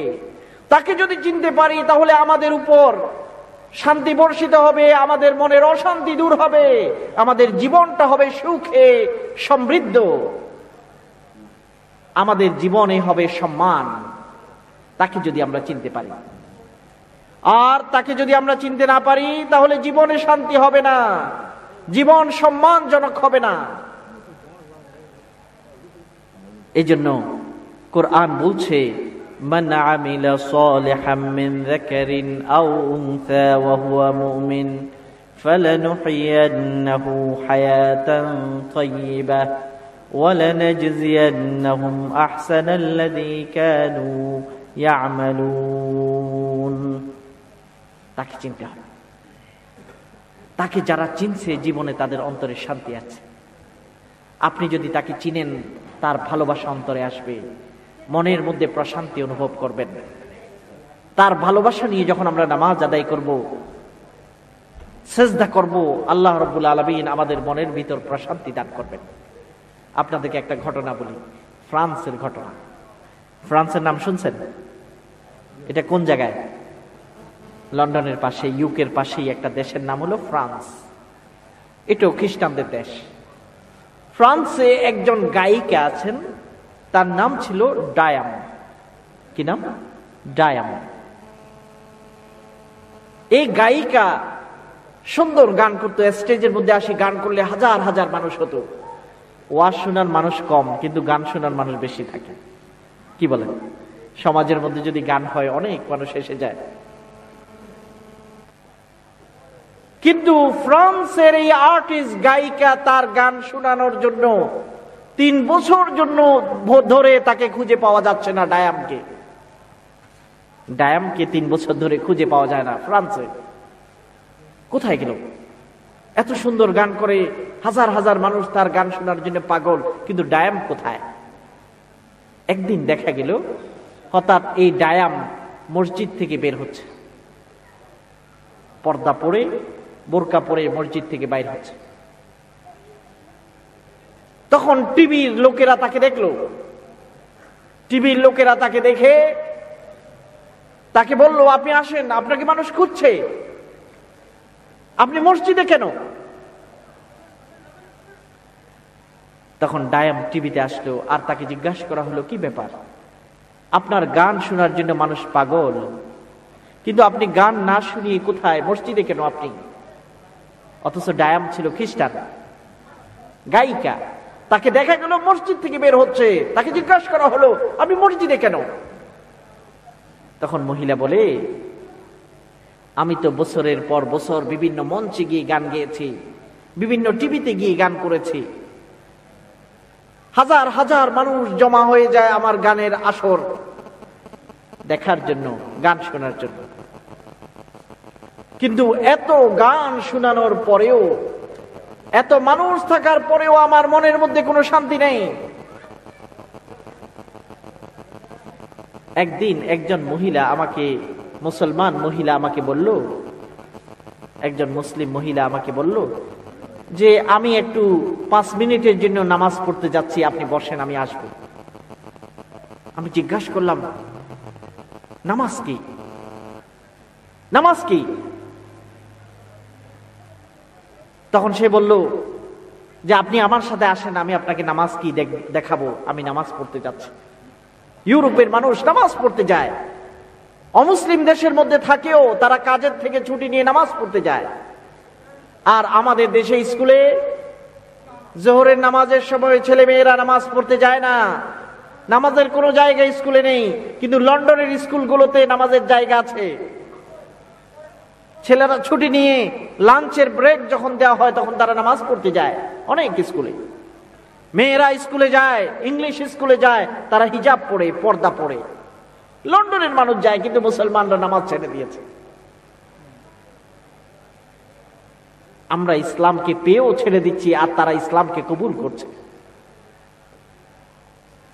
ডায়াম ফ্রান্সের এই র‍্যাপ আর্টিস্ট, তিনি যখন দেখলেন একজন মুসলমান মহিলা নামাজ পড়ার সময় সেজদা করছে, কপালটাকে মাটিতে লাগাচ্ছে, তখন সে বলল আমিও করব। এখনো মুসলমানই হয় নাই, ওযুও করে নাই, কিন্তু মাথাটাকে সে মাটিতে লাগালো, সেজদা করলো। ডায়াম বলে, আমার জীবনে প্রথমবারের মতো আমার কপালকে মাটিতে লাগালাম। ওই মাটিতে কপাল লাগানোর পরে যে শান্তিটুকু আমি অনুভব করেছি, আর কখনো এই শান্তি আমার জীবনে কখনো আমি অনুভব করি নাই। সকলে জোরে বলেন সুবহানাল্লাহ। এরপরে সিজদা করার কারণে শান্তি পেয়েছে, আর এই শান্তির কারণে সে ইসলাম কবুল করে ফেলেছে। এখন ফ্রান্সের এই গায়িকা, যিনি গান করতেন, গান আর করেন না, তিনি আল্লাহর কথা বলেন। তিনি আগে খোলামেলা ছিলেন, কাপড় অর্ধেক উলঙ্গ থাকতেন, এখন পুরা কাপড় দিয়ে, হিজাব দিয়ে, বোরকা দিয়ে তিনি নিজেকে সুন্দর করে শালীনভাবে পরিচালিত করেন। সকলে জোরে বলেন না সুবহানাল্লাহ। শান্তি কোথায়? শান্তি কোথায়? শান্তি দুনিয়ার মধ্যে শান্তি নেই। শান্তি যিনি আমাদেরকে সৃষ্টি করেছেন তাকে যদি আমরা চিনি, সেখানেই আমাদের জন্য শান্তি রয়েছে। আল্লাহ রাব্বুল আলামিন তাই বলছেন, মান আমিলা সালিহাম মিন যাকারিন আও উনসা ওয়া হুয়া মুমিনুন ফালানুহইয়ান্নাহু হায়াতান তাইয়্যিবা। হে ঈমানদারেরা, নারী এবং পুরুষেরা, তোমরা যদি ঈমান নিয়ে আমাকে বিশ্বাস করে আমার সাথে পরিচয় করে ভালো কাজ করতে পারো, তাহলে আমি গ্যারান্টি দিচ্ছি, গ্যারান্টি, আল্লাহর গ্যারান্টি। মানুষ যদি কথা দিয়ে কথা ভাঙতে পারে, কিন্তু আল্লাহ কথা দেওয়ার পরে ওয়াদা করে আল্লাহ কখনো ওয়াদা ভাঙেন না। আল্লাহ ওয়াদা করছেন, ফালানুহইয়ান্নাহু হায়াতান তাইয়্যিবা, নিশ্চয়ই আমি তোমাদেরকে সুন্দর জীবন দেব, পবিত্র জীবন দেব, যেই জীবনে কোনো অসুখ থাকবে না, যেই জীবনে কোনো অশান্তি থাকবে না, মনের প্রশান্তিময় জীবন, পবিত্র জীবন আমি তোমাদেরকে দেব। হায়াতান তাইয়্যিবা। ভালো আমল করতে হবে।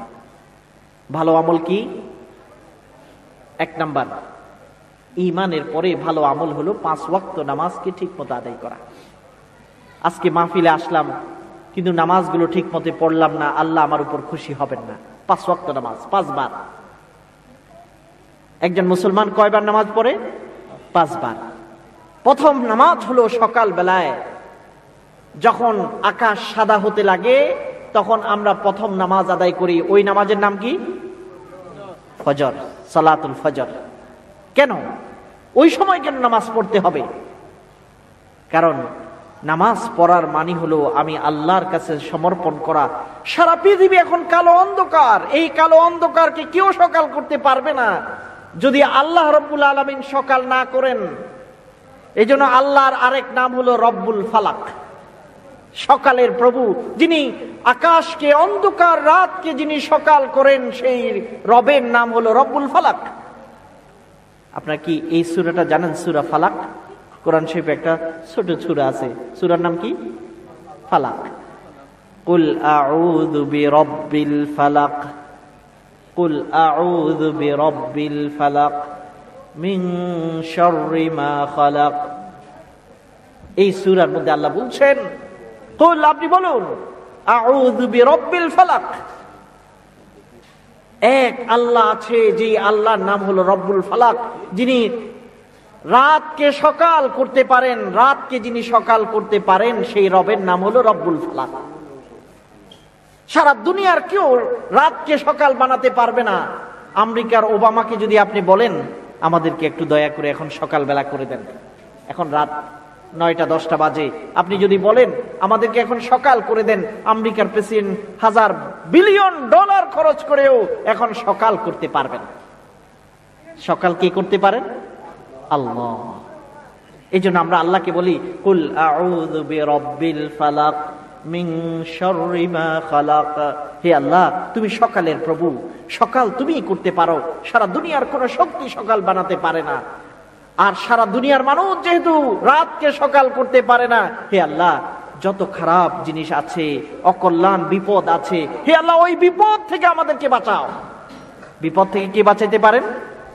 আল্লাহ, যিনি সকালের রব, তিনি আমাদেরকে বিপদ থেকে বাঁচাতে পারেন। দুনিয়ার কোন শক্তি আমাদেরকে বিপদ থেকে বাঁচাতে পারে?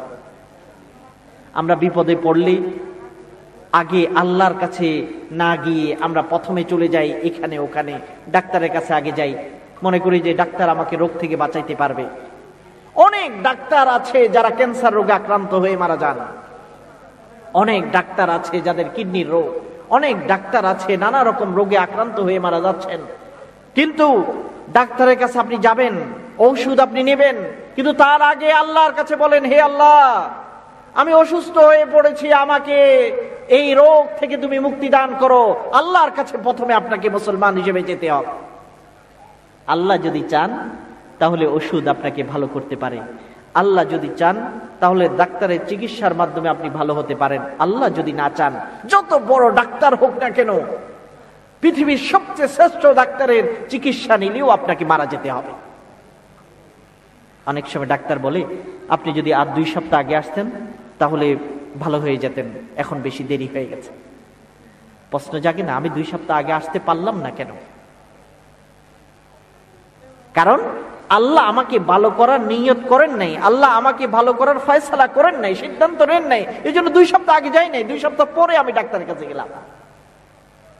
এই জন্য আল্লাহ বলেন, মিন শাররি মা খালাক। এই বিশ্বাস রাখো, সারা পৃথিবীর কোন শক্তি তোমাকে রোগ থেকে ভালো করতে পারবে না,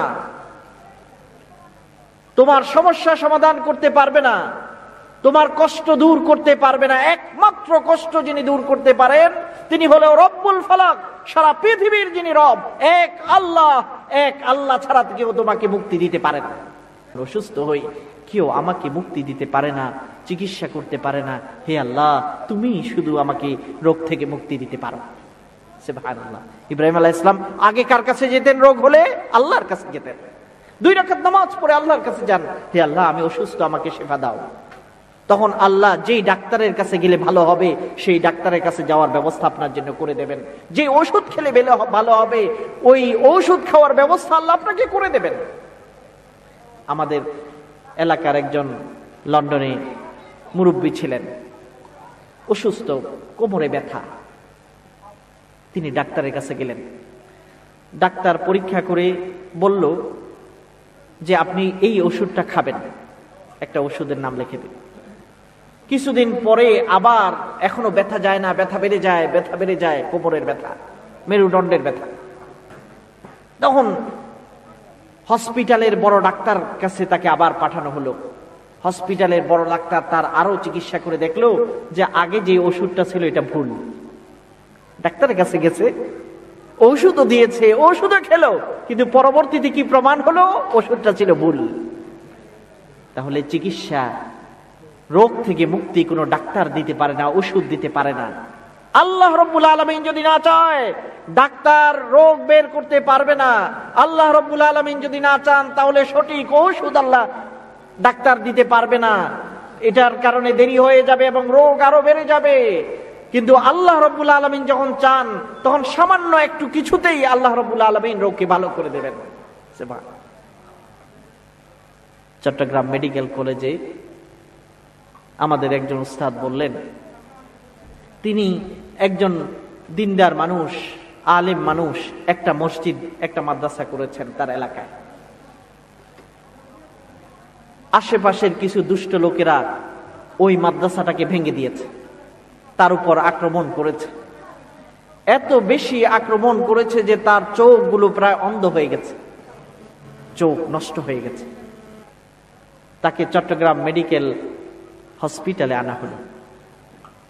ডাক্তাররা পরীক্ষা করে বললেন যে না, আর এই চোখ ভালো হবে না, কারণ এই চোখের যতগুলো মাসল আছে, রগ আছে, সবগুলো রগ নষ্ট হয়ে গেছে, এটা আর ভালো হবে না, এই চোখ দিয়ে আর দেখা যাবে না।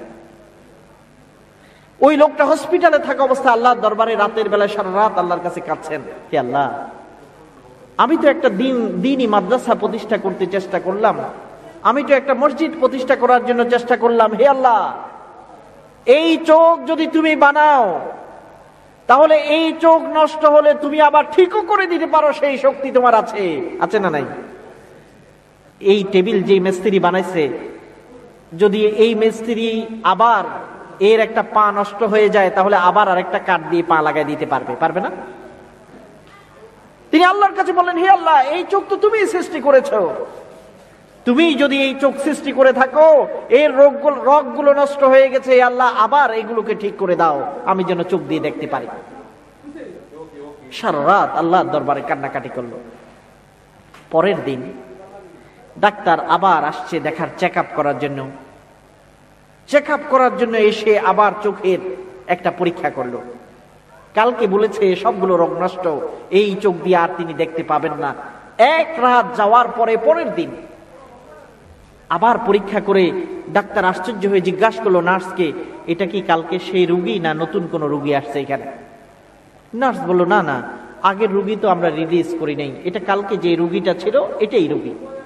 বলছে, না না না না, এটা কালকের রুগী হতে পারে না, এটা আরেকটা নতুন রুগী আসছে।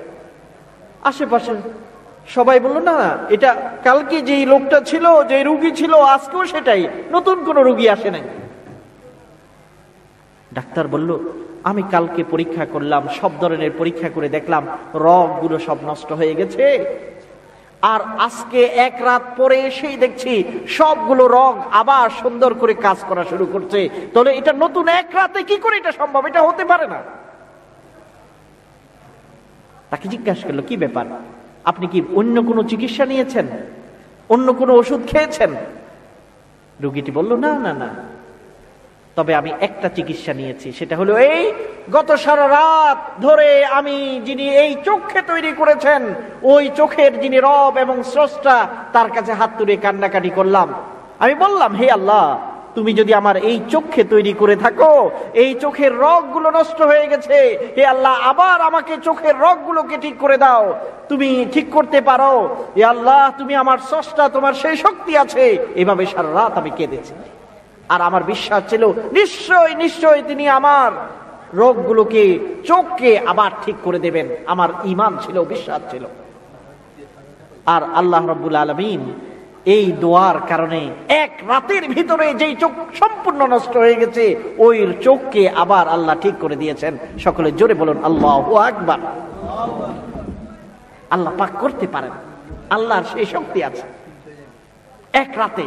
তবে আপনি যখন দোয়া করবেন মনের ভিতরে এই শক্তি রাখতে হবে, আল্লাহ পারেন, আমার দোয়া আল্লাহ করবেন। এরকম শক্তি নিয়ে যদি আপনি দোয়া না করেন, তাহলে যতই দোয়া করেন দোয়া কবুল হবে না। যখন দোয়া করবেন এই শক্তি নিয়ে যে আল্লাহ আমার রোগকে ভালো করবেন, তখন আল্লাহ রাব্বুল আলামিন অবশ্যই আপনার রোগকে ভালো করে দেবেন। মনের জোর নিয়ে, শক্তি নিয়ে করতে হবে। আমার প্রিয় ভাইরা, আজকে শিখে নিন, অসুখ হলে ডাক্তারের কাছে যাওয়ার আগে, হসপিটালে যাওয়ার আগে, ক্লিনিকে যাওয়ার আগে কোথায় আমাকে প্রথমে যেতে হবে? আল্লাহর দরজায় যেতে হবে। আগে আল্লাহর কাছে চাইতে হবে। এটা হলো ঈমান, এটা বিশ্বাস। সকল নবীরা আল্লাহর কাছে আগে চেয়েছেন। আল্লাহর নবী যখন কোনো রোগীকে দেখতে যেতেন, তাকে ডান হাতে হাত রাখতেন।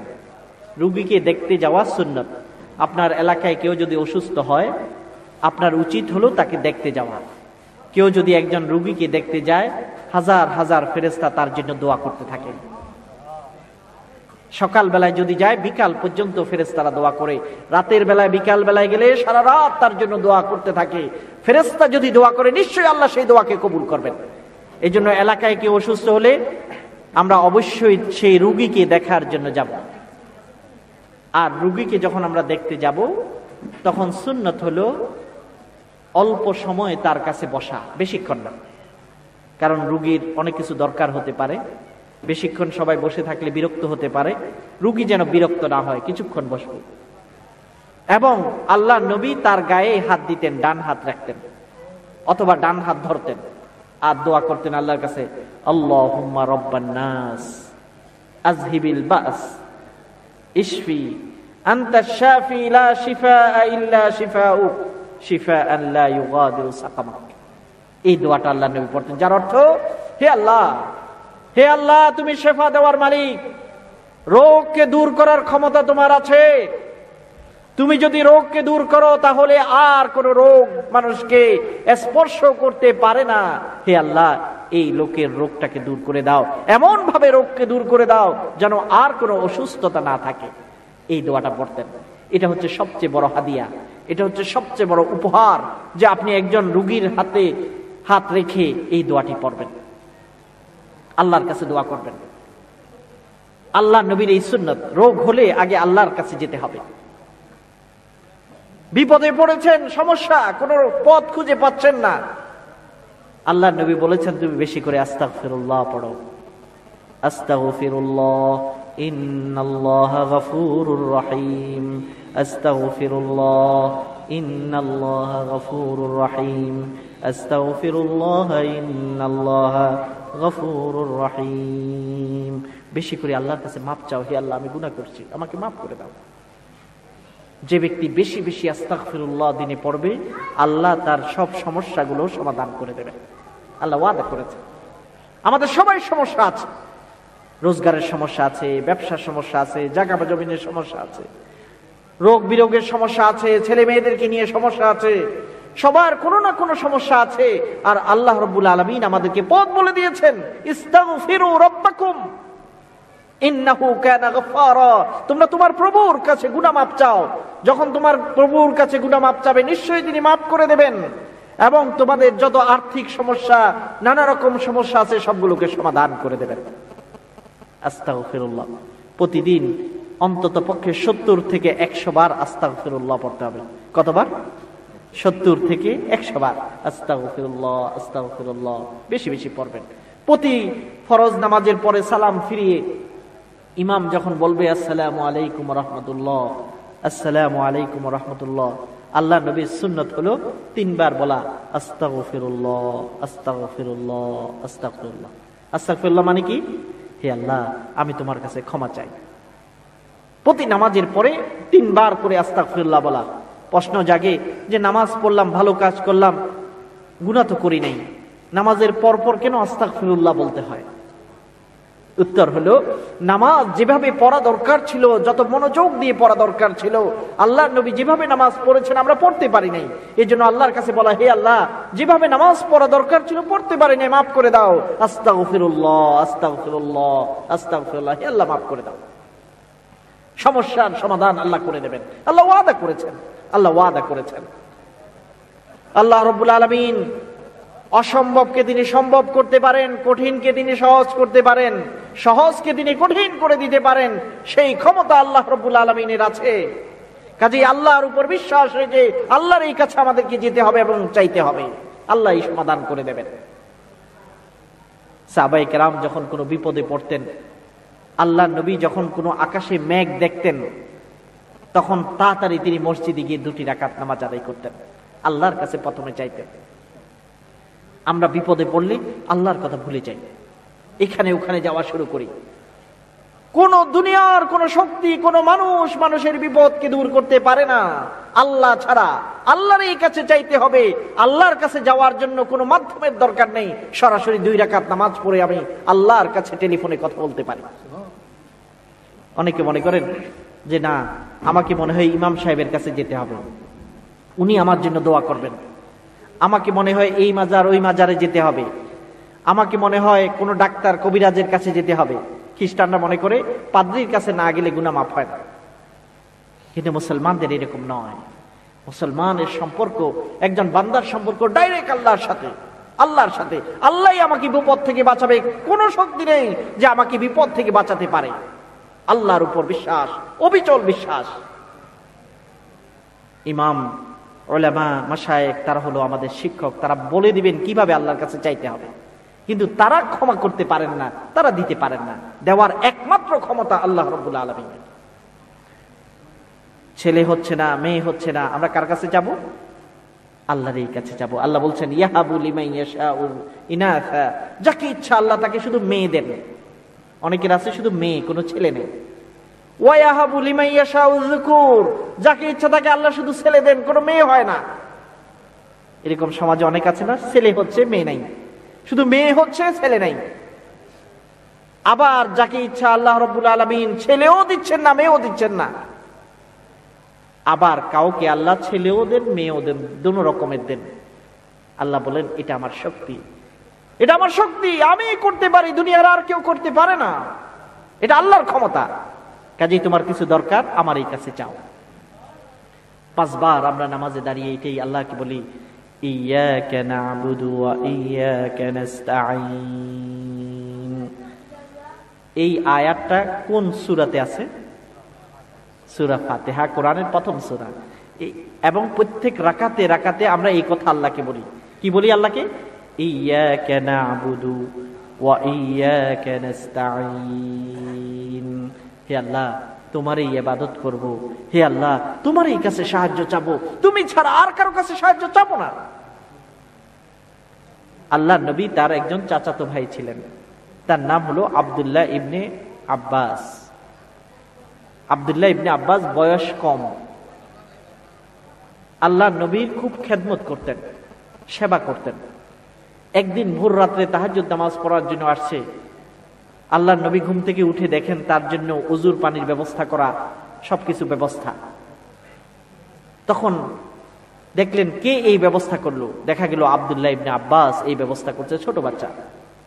তখন আল্লাহ নবী খুশি হয়ে তার জন্য দোয়া করলেন, আল্লাহুম্মা ফাক্কিহু ফিদ্দীন ওয়া আল্লিমহু তাওয়িল। হে আল্লাহ, তুমি দ্বীনের ইলম, জ্ঞান তাকে দান করো এবং কোরআনের ব্যাখ্যার জ্ঞান তাকে দান করো। ছোট অবস্থায় হযরত আব্দুল্লাহ ইবনে আব্বাস তিনি এত কোরআনের তাফসীর জানতেন, তাকে বলা হয় রাইসুল মুফাসসিরিন। যত তাফসীর কারকরা আছেন তাদের মধ্যে তিনি হলেন সরদার। বড় বড় বয়স্ক সাহাবা, হযরত ওমরের মতো বড় সাহাবা, তাদের মধ্যেও হযরত আব্দুল্লাহ ইবনে আব্বাস অনেক বেশি তাফসীরের জ্ঞান রাখতেন। আল্লাহ নবী তার জন্য দোয়া করছেন। একদিন আব্দুল্লাহ ইবনে আব্বাস রাদিয়াল্লাহু তাআলা আনহুকে নিয়ে আল্লাহ নবী রাস্তা দিয়ে যাচ্ছিলেন, আর আব্দুল্লাহ ইবনে আব্বাসকে বললেন, ইয়া গোলাম, হে ছেলে শুনে রাখো, তোমাকে আমি কিছু উপদেশ দিচ্ছি, ভালো করে মনোযোগ দিয়ে শোনো। ইজা সাআলতা ফাসআলিল্লাহ ওয়া ইজা ইসতাআনতা ফাসতাঈন বিল্লাহ। তুমি যখন কারো কাছে চাইবে আল্লাহরই কাছে চাও, আল্লাহ ছাড়া কারো কাছে হাত পাতিও না। আল্লাহর কাছে যদি হাত পাতো সম্মান, মানুষের কাছে যদি হাত পাতো এটা অপমান। নিজের ভাইয়ের কাছেও আপনি একবার চাইলেন, আবার দ্বিতীয়বার যদি চান তাহলে ওই ভাইয়ের মন কালো হয়ে যাবে, চেহারা কালো হয়ে যাবে। বান্দার কাছে যত চাবেন তত বেশি তারা মন খারাপ করবে, আর আল্লাহর কাছে যত চাবেন আল্লাহ রাব্বুল আলামিন তত বেশি খুশি হবে তার বান্দার উপর। আমরা কার কাছে যাব? আল্লাহরই কাছে যাব। আল্লাহ ছাড়া কারো কাছে যাব না। সাহায্য চাইতে যাব আল্লাহর কাছে যাব, আল্লাহ ছাড়া কারো কাছে সাহায্যের হাত পাতবো না। একমাত্র আল্লাহর কাছে আমরা সাহায্য চাব। ইযা ইসতাআনতা ফাসতাঈন বিল্লাহ, ইযা সাআলতা ফাসআলিল্লাহ। যখন তুমি চাবে ভিক্ষার হাত প্রসারিত করবে, মানুষের কাছে ভিক্ষা করো না, এটা অপমান, এটা লাঞ্ছনা। মানুষের কাছে চাবে না। যা কোনো ব্যক্তি যদি প্রয়োজন ছাড়া মানুষের কাছে চায়, কিয়ামতের ময়দানে তার মুখের মধ্যে কোনো গোশত থাকবে না, মুখের মধ্যে কোনো গোশত থাকবে না। আল্লাহ অপমান করে কিয়ামতের ময়দানে তুলবে। গোপনে রাখবেন, নিজের সমস্যা আছে আল্লাহর কাছে যাবেন।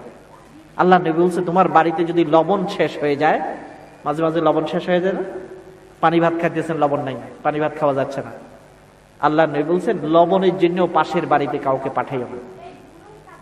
এটা জায়েজ আছে, কিন্তু আল্লাহ নবী চান না আমার উম্মত সামান্য লবণ আরেকজনের কাছে চাক।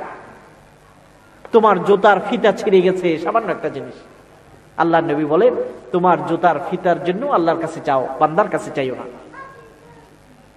তুমি ঘোড়ার উপর আছো, ঘোড়ার লাগাম তোমার হাত থেকে নিচে পড়ে গেছে। ঘোড়ার লাগাম, ওই যুগে মানুষ ঘোড়া চালাইতো, ঘোড়ার লাগাম নিচে পড়ে গেছে, কাউকে বলিও না আমার লাগামটা একটু তুলে দাও। তুমি নিচে নেমে নিজেরটা নিজে তুলে নাও।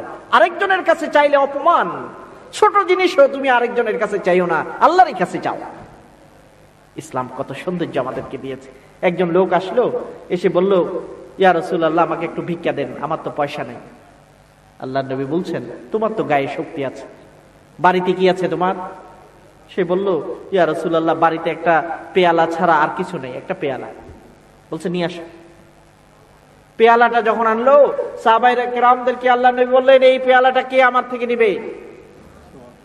একজনে বলল আমি 1 দিরহাম দিয়ে নেব। আল্লাহ নবী বললেন আর কেউ একটু বেশি দিয়ে নিতে পারো এই পেয়ালা? একজনে বেশি দিয়ে সেই পেয়ালা নিল। আল্লাহ নবী ওই পয়সা দিয়ে তার জন্য একটা কুড়াল কিনে দিলেন। কুড়াল ছিলেন গাছ কাটার কুড়াল। এবং এই কোদাল বা কুড়াল নিয়ে সে পাহাড়ে চলে গেল। আল্লাহ নবী বলছেন যাও পাহাড়ে যাও, গাছ কাটো, ওই গাছ পিঠে করে এনে বাজারে বিক্রি করো, লাকড়ি বিক্রি করো, এবং ওইটা থেকে যেটা পয়সা হবে ওইটা দিয়ে তোমার জীবন যাপন করো।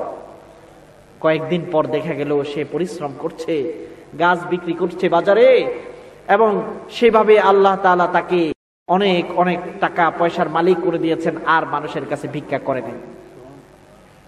ইসলামের শিক্ষা হলো ভিক্ষা করো না, মানুষের কাছে চাইও না।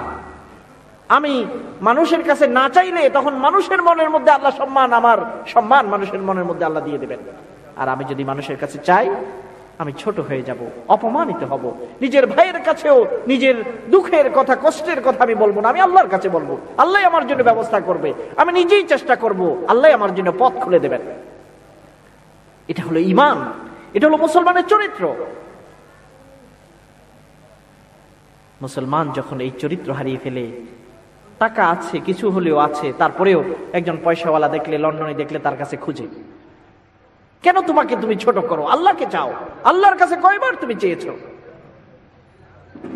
হ্যাঁ, কেউ যদি না চাইতেও আপনাকে দেয়, সেটা তো আল্লাহর পক্ষ থেকে হাদিয়া, আল্লাহর পক্ষ থেকে উপহার এসেছে, সেটা আপনি নিবেন। কিন্তু চেয়ে চেয়ে মানুষের কাছে ভিক্ষা করে করে আপনি কখনো মানুষ থেকে টাকা নেবেন না, সম্পদ নেবেন না, পয়সা নেবেন না, নিজের অভাবের কথা মানুষকে বলবেন না। আমার প্রিয় ভাইরা, আল্লাহ রাব্বুল আলামিন কে চিনতে হবে, যিনি আমাদেরকে সৃষ্টি করেছেন, তার পরিচয় আমাদেরকে অর্জন করতে হবে, এটা ঈমান। আর এই ঈমান নিয়ে যখন আমরা ভালো কাজ করব, আল্লাহ ওয়াদা করেছেন আমাদেরকে পবিত্র জীবন দান করবেন।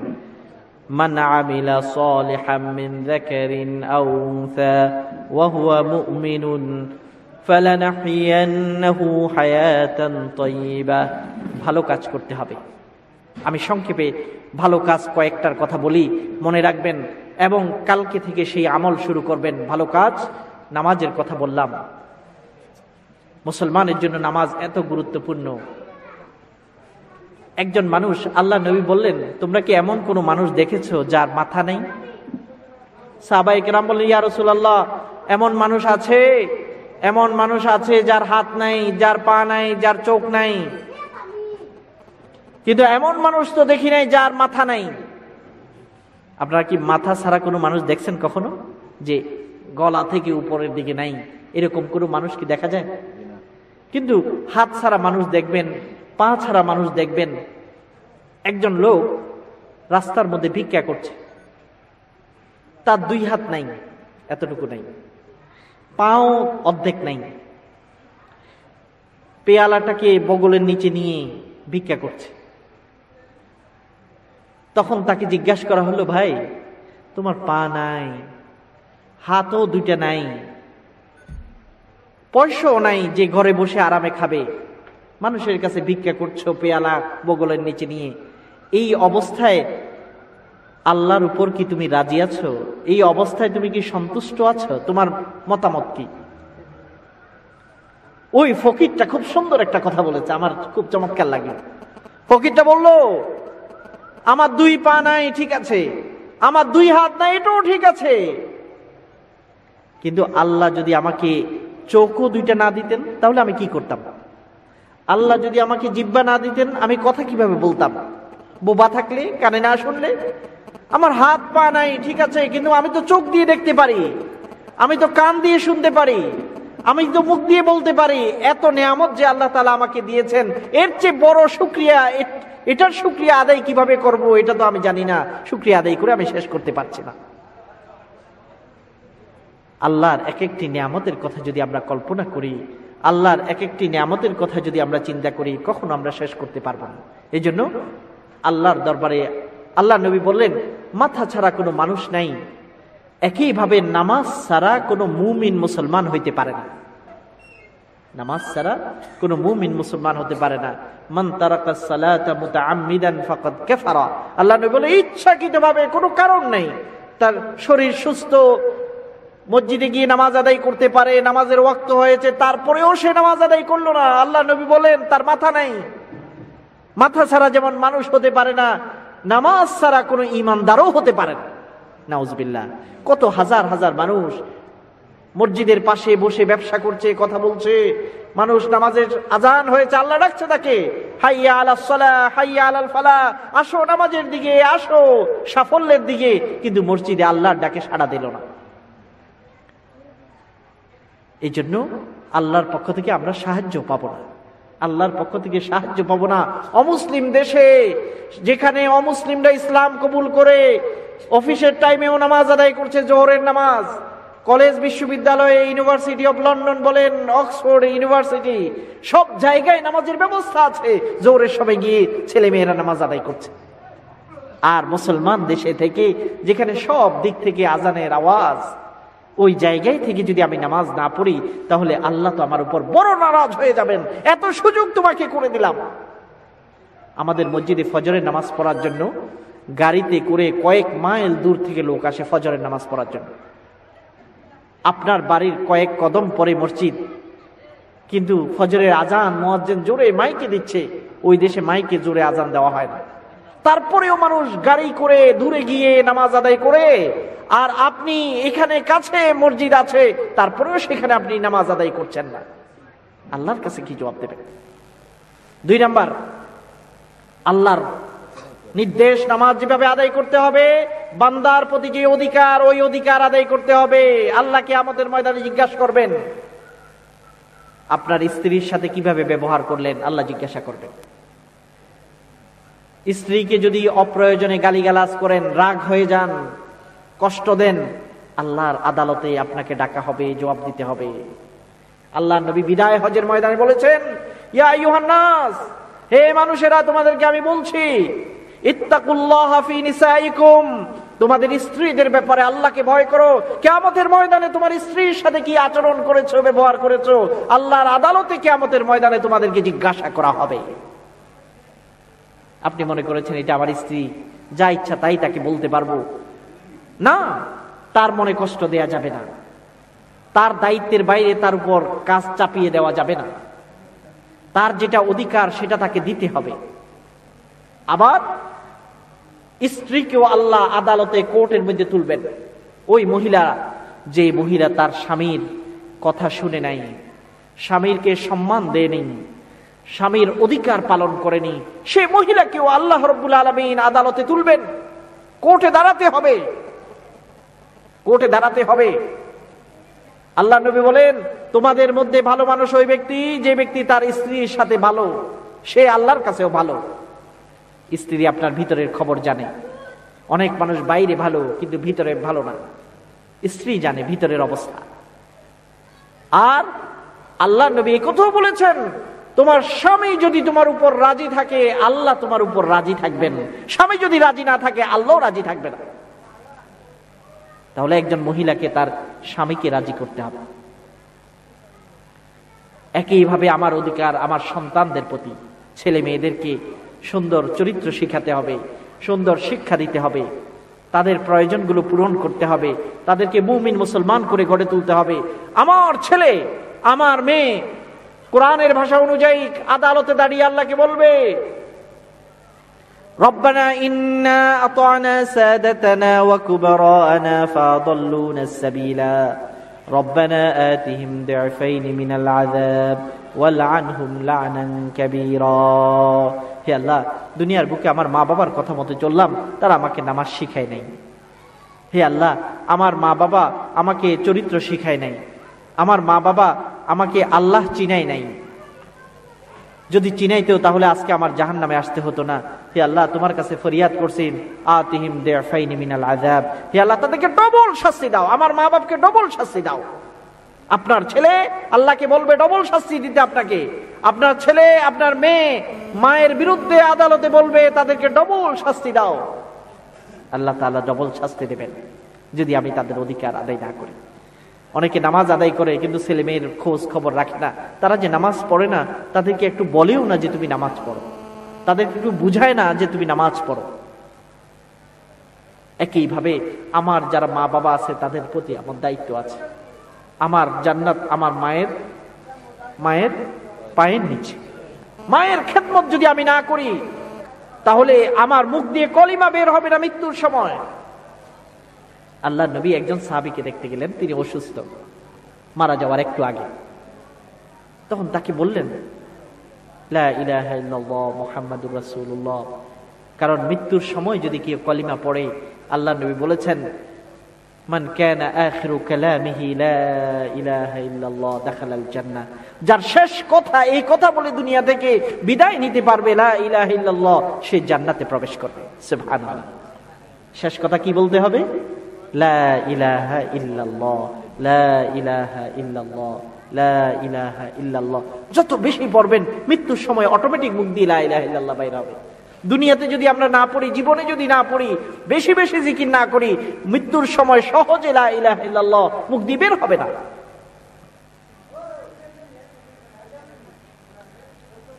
আল্লাহ নবী যখন লা ইলাহা ইল্লাল্লাহ তার মুখ দিয়ে বের করতে চান, মুখ দিয়ে বের হয় না, লা ইলাহা ইল্লাল্লাহ বলে না। আল্লাহ নবী বললেন, কি ব্যাপার, এই লোকটা তো নামাজ পড়তো, এই লোকটা তো ভালো মানুষ ছিল, লা ইলাহা ইল্লাল্লাহ বলে না কেন? তখন জিজ্ঞাসা করলেন, তার মা কি জীবিত আছে? সবাই বলল, হ্যাঁ, তার মা জীবিত আছে। আল্লাহ নবী বললেন, তার মাকে নিয়ে আসো। তার মা আসলেন। আল্লাহ নবী জিজ্ঞাসা করলেন, আপনি কি আপনার ছেলের উপর রাজি আছেন, খুশি আছেন?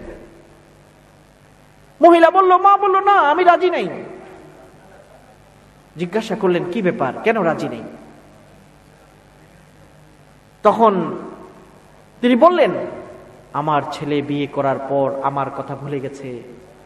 স্ত্রীর জন্য বাজার করে আনে, আমার জন্য কিছুই আনতো না। তার পরিবার নিয়ে ব্যস্ত থাকতো, আমার খোঁজ খবর নিত না, আমার সম্মান করে নাই, খেদমত করে নাই। আমি অনেক কষ্ট পেয়েছি, আমার মনে ব্যথা। এই ছেলেকে লালন পালন করার জন্য কত কষ্ট করলাম। শীতের দিনে কনকনে শীতের মধ্যে পেশাব করে আমার কাপড় ভিজিয়ে দিয়েছে, আমি তো তাকে ফালে দিই নাই। আমি কাপড় পরিবর্তন করে আবার তাকে বুকে নিয়েছি। আর এই ছেলে যখন বড় হয়ে বিয়ে করলো আমাকে ভুলে গেল, আমার কোনো খেদমত করে নাই। আমি এই জন্য মনে বড় কষ্ট পেয়েছি। আল্লাহ নবী বললেন, আমি আপনার কাছে মাপ চাইতেছি আপনার ছেলের পক্ষে, আপনি আপনার ছেলেকে মাফ করে দেন। ওই মা বলল, না আমি মাফ করব, এত কষ্ট আমাকে দিয়েছে, আমি মাফ করতে পারবো। আমার যুবক ভাইরা, ছাত্র ভাইরা, শুনো, মায়ের সাথে বেয়াদবি করলে কি হতে পারে। কলিমা মুখ দিয়ে বের হচ্ছে না, অথচ নামাজ পড়েছে, মা মাফ করে নাই। তো আল্লাহ নবী বলল, ঠিক আছে। একটা কৌশল বের করলেন, অন্যদেরকে বললেন, সাহাবাদেরকে বললেন, তোমরা কিছু লাকড়ি নিয়ে আসো, আগুন জ্বালিয়ে এই লোকটাকে এখনই আগুনের মধ্যে ফেলে দেব, কারণ মারা গেলে তো সে জাহান্নামেই যাবে, আগেই আমরা জ্বালিয়ে ফেলি তাকে, মারা যাওয়ার আগেই। সাহাবায়ে কেরাম লাকড়ি আনা শুরু করলেন। অনেক লাকড়ি আনা যখন দেখতে লাগলো, মহিলা মা জিজ্ঞাসা করলেন, মনের মধ্যে মাতৃত্ব জেগে উঠলো, বলল, ইয়া রাসূলুল্লাহ, আমার ছেলেকে আমার চোখের সামনে জ্বালাবেন? আল্লাহ নবী বলছে, হ্যাঁ, তাকে জ্বালিয়ে ফেলবো, কারণ সে তো আপনার সাথে বেয়াদবি করেছে, এখন মারা গেলে জাহান্নামে যাবে, আগেই জ্বালাই ফেলবো। ওই মা, হাজার হলেও মা, তার মনের কষ্ট সব চলে গেল, ছেলের জন্য ব্যথা, ভালোবাসা জেগে উঠলো। ওই মা বলল, না না না, ইয়া রাসূলুল্লাহ, আমি আপনার কাছে মাপ চাই, আমার ছেলেকে আমি মাফ করে দেবো, আপনি ওকে জ্বালাবেন না, আমি সহ্য করতে পারবো না, আমার জীবিত থাকা অবস্থায় আমার চোখের সামনে আমার ছেলেকে জ্বালিয়ে ফেলবেন, এটা আমি সহ্য করবো না। এটাকে বলে মা, সব কষ্ট ভুলে গেছে ছেলের কষ্টের কারণে। মা বলল, যখন মাফ করে দিল, সাথে সাথে ছেলেটির মুখ দিয়ে কালিমা বের হলো, লা ইলাহা ইল্লাল্লাহ মুহাম্মাদুর রাসূলুল্লাহ। সুবহানাল্লাহ। মা যদি নারাজ থাকে তাহলে মুখ দিয়ে কলিমা বের হবে না। হাদিস থেকে এই ঘটনা আপনি দেখলেন, মুখ দিয়ে ঘটনা বের হবে না।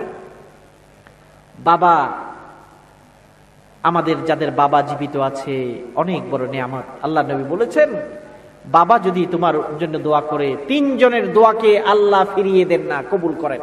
কয়জন? 3 জন। তার মধ্যে একজন যে মুসাফির, সফর অবস্থায় আছে, সে যখন আল্লাহর কাছে কিছু চায়, আল্লাহ তাআলা সেটাকে কবুল করেন। রোজাদার যখন রোজা রেখে আল্লাহর কাছে দোয়া করে, আল্লাহ কবুল করেন। আরেকজন হলো বাবা, পিতা, যখন আল্লাহর কাছে কিছু চান, সন্তানের জন্য দোয়া করেন, আল্লাহ সেই দোয়াকে কবুল করেন। আপনার বাপ যদি আপনার জন্য দোয়া করে, আল্লাহ কবুল করেন। এবং আল্লাহ নবী বলেছেন, বাপ হলো বেহেশতের মধ্যভাগ, বেহেশতের মধ্য দরজা।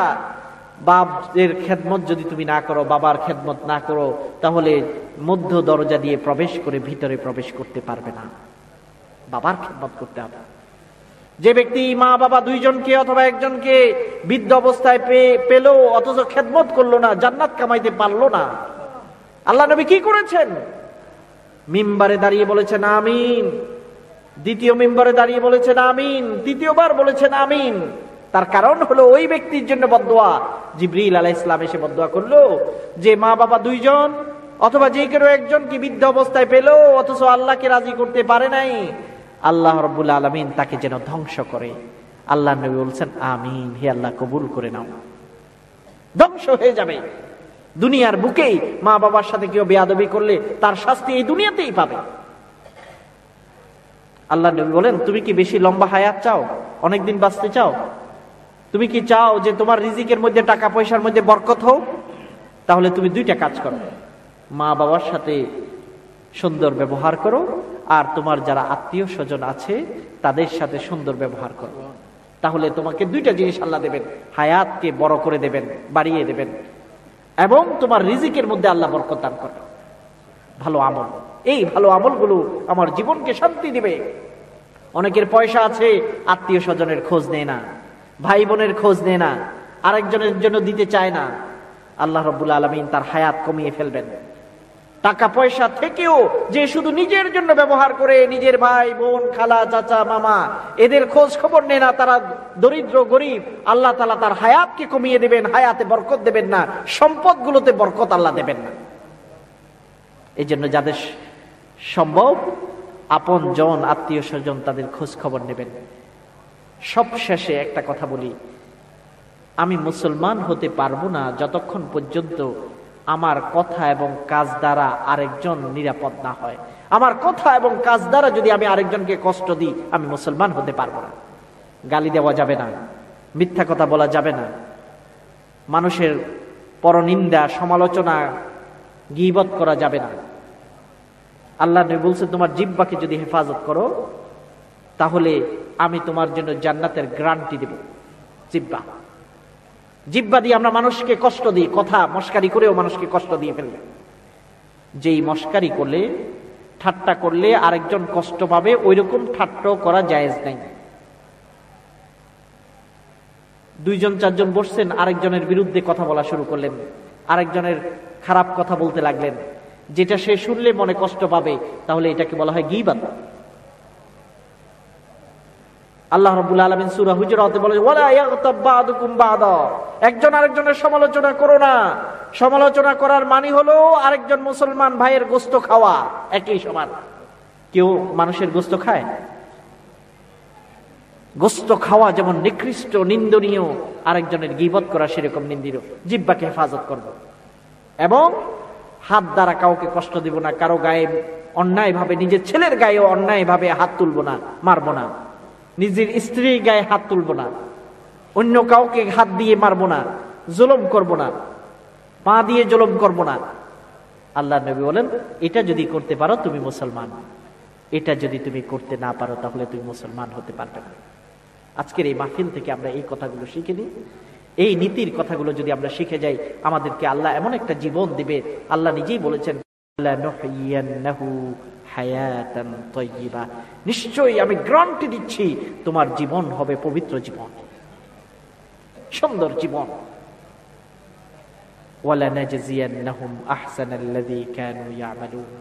আর তোমাদেরকে উত্তম প্রতিদান আল্লাহ রাব্বুল আলামিন মারা যাওয়ার আগেও দিবেন, মারা যাওয়ার পরেও দিবেন। সম্মানের সাথে তুমি দুনিয়া থেকে বিদায় হতে পারবে। আজকে আমরা দোয়া করি, আল্লাহ তাআলা আমরা আজকে যত কথাগুলো শুনলাম, একজন ভালো মানুষ যেন আমরা হতে পারি। যে মানুষ তার মুখ দিয়ে কেউ কষ্ট পাবে না, হাত দিয়ে কষ্ট পাবে না, যে মানুষ 5 ওয়াক্ত আল্লাহর দরবারে নিজেকে সেজদা করে নত করে, এরকম খাঁটি মুমিন মুসলমান যেন আমরা হতে পারি। আমরা আজকে দোয়া করব, বিশেষত যার উদ্দেশ্যে আজকের এই মাহফিলকে আয়োজন করা হয়েছে, আলহাজ মরহুম মোহাম্মদ ওসমান আলী সাহেব, উনার ইসালে সওয়াব, উনার জন্য আল্লাহ তাআলা মাগফিরাত যেন দান করে, এটার জন্য আমরা বিশেষত দোয়া করব। এবং আমাদের জনাব আব্দুর রব ভাই, যিনি রইস আলী নামে প্রসিদ্ধ আপনাদের মাঝে, তার একজন চাচা জনাব শামসুল হক সাহেব অসুস্থ, তার শিফার জন্য আমরা দোয়া করব। আল্লাহ তাআলা যেন তাকে সুস্থতা দান করেন। এবং আজকের এই মাহফিলকে যারা কষ্ট করে আয়োজন করেছেন এবং যারা এই সুন্দর ব্যবস্থাপনাগুলো করেছেন, আল্লাহ রাব্বুল আলামিন সবার টাকাতে, পয়সাতে, শ্রমে যেন বরকত দান করেন। এই মাহফিলের উসিলায় পুরা এরিয়াতে আল্লাহ তাআলা যেন রহমত নাযিল করেন। এই দোয়াগুলো আমরা করবো ইনশাআল্লাহ। আমরা সবাই একটু দরুদ শরীফ পড়ে নিই। ইন্নাল্লাহা ওয়া মালাইকাতাহু ইউসাল্লুনা আলান নবী ইয়া আইয়ুহাল্লাযীনা আমানু সাল্লু আলাইহি ওয়া সাল্লিমু তাসলিমা। সাল্লাল্লাহু আলা সাইয়্যিদিনা ওয়া মাওলানা মুহাম্মাদ ওয়া আলা আলিহি ওয়া আসহাবিহি ওয়া সাল্লাম। صلى الله على سيدنا ومولانا محمد وعلى آله وأصحابه وسلم. اللهم صل على محمد وعلى آل محمد كما صليت على إبراهيم وعلى آل إبراهيم إنك حميد مجيد. اللهم بارك على محمد وعلى آل محمد كما باركت على إبراهيم وعلى آل إبراهيم إنك حميد مجيد. সবাই নিজেদের গুণের কথা মনে করে, গুনার কথা মনে করে আল্লাহর কাছে আমরা ক্ষমা চাই। আল্লাহ তাআলার কাছে তওবা করি, হে আল্লাহ যত গুনাহ আমরা করে ফেলেছি সবগুলোকে মাফ করে দাও, আর যেন ভবিষ্যতে আমরা গুনাহ না করি সেই তৌফিক দাও। আল্লাহর সাথে একটা ওয়াদা করি, হে আল্লাহ 5 ওয়াক্ত নামাজ আমরা ঠিকমতো আদায় করার জন্য নিয়ত করি এবং আল্লাহর কাছে সাহায্য চাই, আল্লাহ যেন সেই তৌফিকটুকু আমাদেরকে দান করেন। আল্লাহুম্মা আমিন। আলহামদুলিল্লাহি রাব্বিল আলামিন আর রহমানির রহিম মালিকি ইয়াউমিদ্দিন إياك نعبد وإياك نستعين اهدنا الصراط المستقيم صراط الذين أنعمت عليهم غير المغضوب عليهم ولا الضالين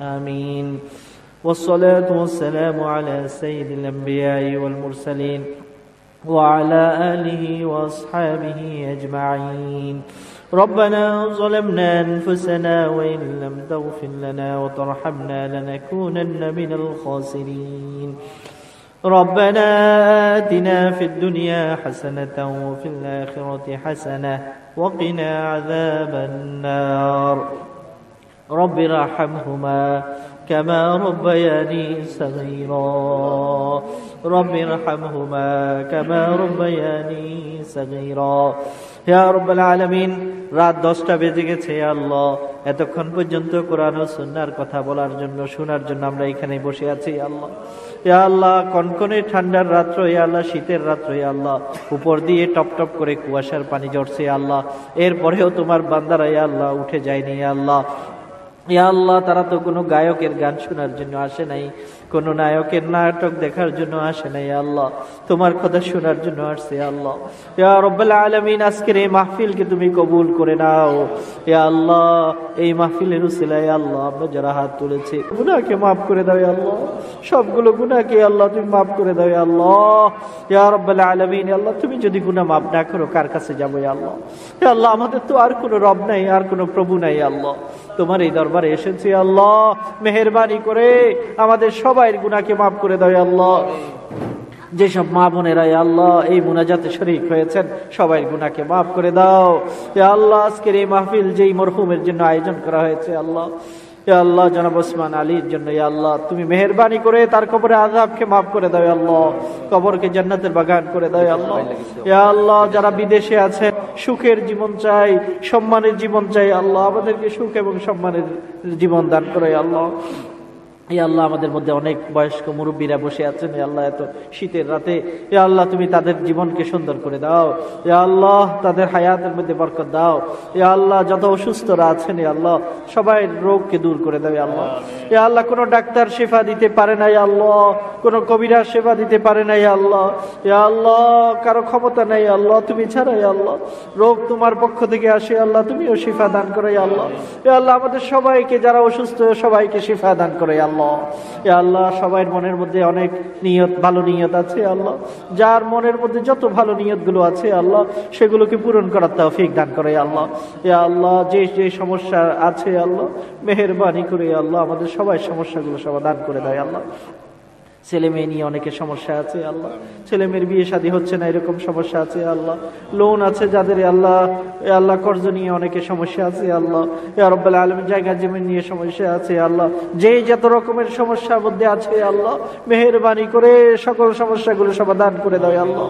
ইয়া আল্লাহ আমরা তোমার গোলাম ইয়া আল্লাহ তোমার গোলাম রবের কাছে হাত তুলেছি আল্লাহ ইয়া আল্লাহ রহমত দিয়ে আমাদেরকে পরিপূর্ণ করে দাও ইয়া আল্লাহ ইয়া আল্লাহ আমাদের ছেলে মেয়েদেরকে মা বাবার প্রতি আল্লাহ আনুগত্য করার তৌফিক দাও ইয়া আল্লাহ মা বাবাকে সম্মান করার তৌফিক দাও ইয়া আল্লাহ ইয়া আল্লাহ মা বাবাদেরকে ছেলে মেয়ের হক আদায় করার তৌফিক দাও স্বামীদেরকে স্ত্রীর হক আদায় করার স্ত্রীদেরকে স্বামীর হক আদায়ের তৌফিক দাও আমাদের যারা প্রতিবেশী আছে তাদের হক আদায়ের তৌফিক দাও আত্মীয় স্বজনের হক আদায়ের তৌফিক দাও ইয়া আল্লাহ প্রত্যেক মানুষের সাথে সুন্দর ব্যবহার করার তৌফিক দাও ইয়া আল্লাহ ইয়া আল্লাহ আমাদের জিহ্বা দ্বারা কোনো মানুষ যেন কষ্ট না পায় আল্লাহ আমাদের কাজ দ্বারা কোনো মানুষ যেন কষ্ট না পায় আল্লাহ ইয়া আল্লাহ কারো গীবত করা থেকে আমাদের জিহ্বাকে হেফাজত করো ইয়া আল্লাহ আমাদের জিহ্বা দিয়ে কোনো মিথ্যা কথা বের করিও না ইয়া আল্লাহ আমাদের জিহ্বা দিয়ে আল্লাহ মনে কষ্ট যাওয়ার মতো কথা বের করিও না ইয়া আল্লাহ মেহেরবানি করে আমাদের জিহ্বাকে হেফাজত করো ইয়া আল্লাহ ইয়া আল্লাহ সারা পৃথিবীর মুসলমানদেরকে সাহায্য করো ইয়া আল্লাহ ইয়া আল্লাহ বার্মার মুসলমানদেরকে সিরিয়ার মুসলমানদেরকে সাহায্য করো ইয়া আল্লাহ যত মুসলমান সারা পৃথিবীতে যেখানেই আছে ইয়া আল্লাহ ইয়া আল্লাহ তোমার দ্বীনের জন্য কাজ করছে জিহাদ করছে ইয়া আল্লাহ সবাইকে তুমি সাহায্য করো ইয়া আল্লাহ আপদ ও বিপদ থেকে সবাইকে হেফাজত করো ইয়া আল্লাহ। ইয়া রাব্বুল আলামিন, তুমি আমাদের দোয়াগুলোকে কবুল করে নাও ইয়া আল্লাহ। মাহফিলের এই শেষ পর্যায়ে আল্লাহ সবগুলো দোয়াকে তুমি কবুল করে নাও ইয়া আল্লাহ। ইয়া আল্লাহ, প্রতি বছর এই মাহফিল ইয়া আল্লাহ করার তৌফিক তুমি দান করো ইয়া আল্লাহ। ইয়া আল্লাহ, মৃত্যু পর্যন্ত ইয়া আল্লাহ তারা যেন এই মাহফিলগুলো করে যেতে পারে সেই ব্যবস্থা করে দাও ইয়া আল্লাহ। ইয়া আল্লাহ, এই মাহফিলের উসিলায় এই বাড়িতে এই ঘরে বরকত দান করো, আশেপাশের সকল বাড়িগুলোতে ঘরগুলোতে তুমি শান্তি এবং বরকত নাযিল করো ইয়া আল্লাহ। ইয়া আল্লাহ, তুমি আমাদের দোয়াগুলোকে কবুল করে নাও ইয়া আল্লাহ। ইয়া আল্লাহ, তুমি দোয়া কবুল করে নাও ইয়া আল্লাহ। ইয়া আল্লাহ, তুমি আমাদের আপনজন যারা কবরে শুয়ে আছে কবরে আযাবকে মাফ করে দাও, কবরকে জান্নাতের বাগান করে দাও ইয়া আল্লাহ। জান্নাতের পোশাক তাদেরকে পরিধান করে দাও ইয়া আল্লাহ। ইয়া আল্লাহ, এই অন্ধকার কবরে আমাদেরকে যেতে হবে ইয়া আল্লাহ। কোন দিন যেতে হবে জানি না ইয়া আল্লাহ। ইয়া আল্লাহ, যখন এই মৃত্যু আসে ইয়া আল্লাহ, ইয়া আল্লাহ ঈমান নিয়ে যাওয়ার তৌফিক তুমি দান করো ইয়া আল্লাহ। ঈমান ছাড়া নিও না ইয়া আল্লাহ। ইয়া আল্লাহ, ঈমান ছাড়া তুমি নিও না ইয়া আল্লাহ। মৃত্যুর আগে তওবা করার তৌফিক দাও ইয়া আল্লাহ। মৃত্যুর আগে আমাদেরকে বিছানাতে শুয়ে রাখিও না ইয়া আল্লাহ। ইয়া আল্লাহ, প্যারালাইসিস করে দিও না ইয়া আল্লাহ। চোখগুলোকে অন্ধ করে দিও না ইয়া আল্লাহ। ইয়া আল্লাহ, হার্টকে ব্লক করে দিও না ইয়া আল্লাহ। কিডনিগুলোকে নষ্ট করে দিও না ইয়া আল্লাহ। আমাদের শরীরকে হেফাজত করো ইয়া আল্লাহ। তোমার ইবাদত বেশি করে করার তৌফিক দান করো ইয়া আল্লাহ। وصلى الله تعالى على خير خلقه محمد وآله وصحبه أجمعين. اللهم اجعل آخر كلامنا عند الموت شهادة أن لا إله إلا الله محمد رسول الله.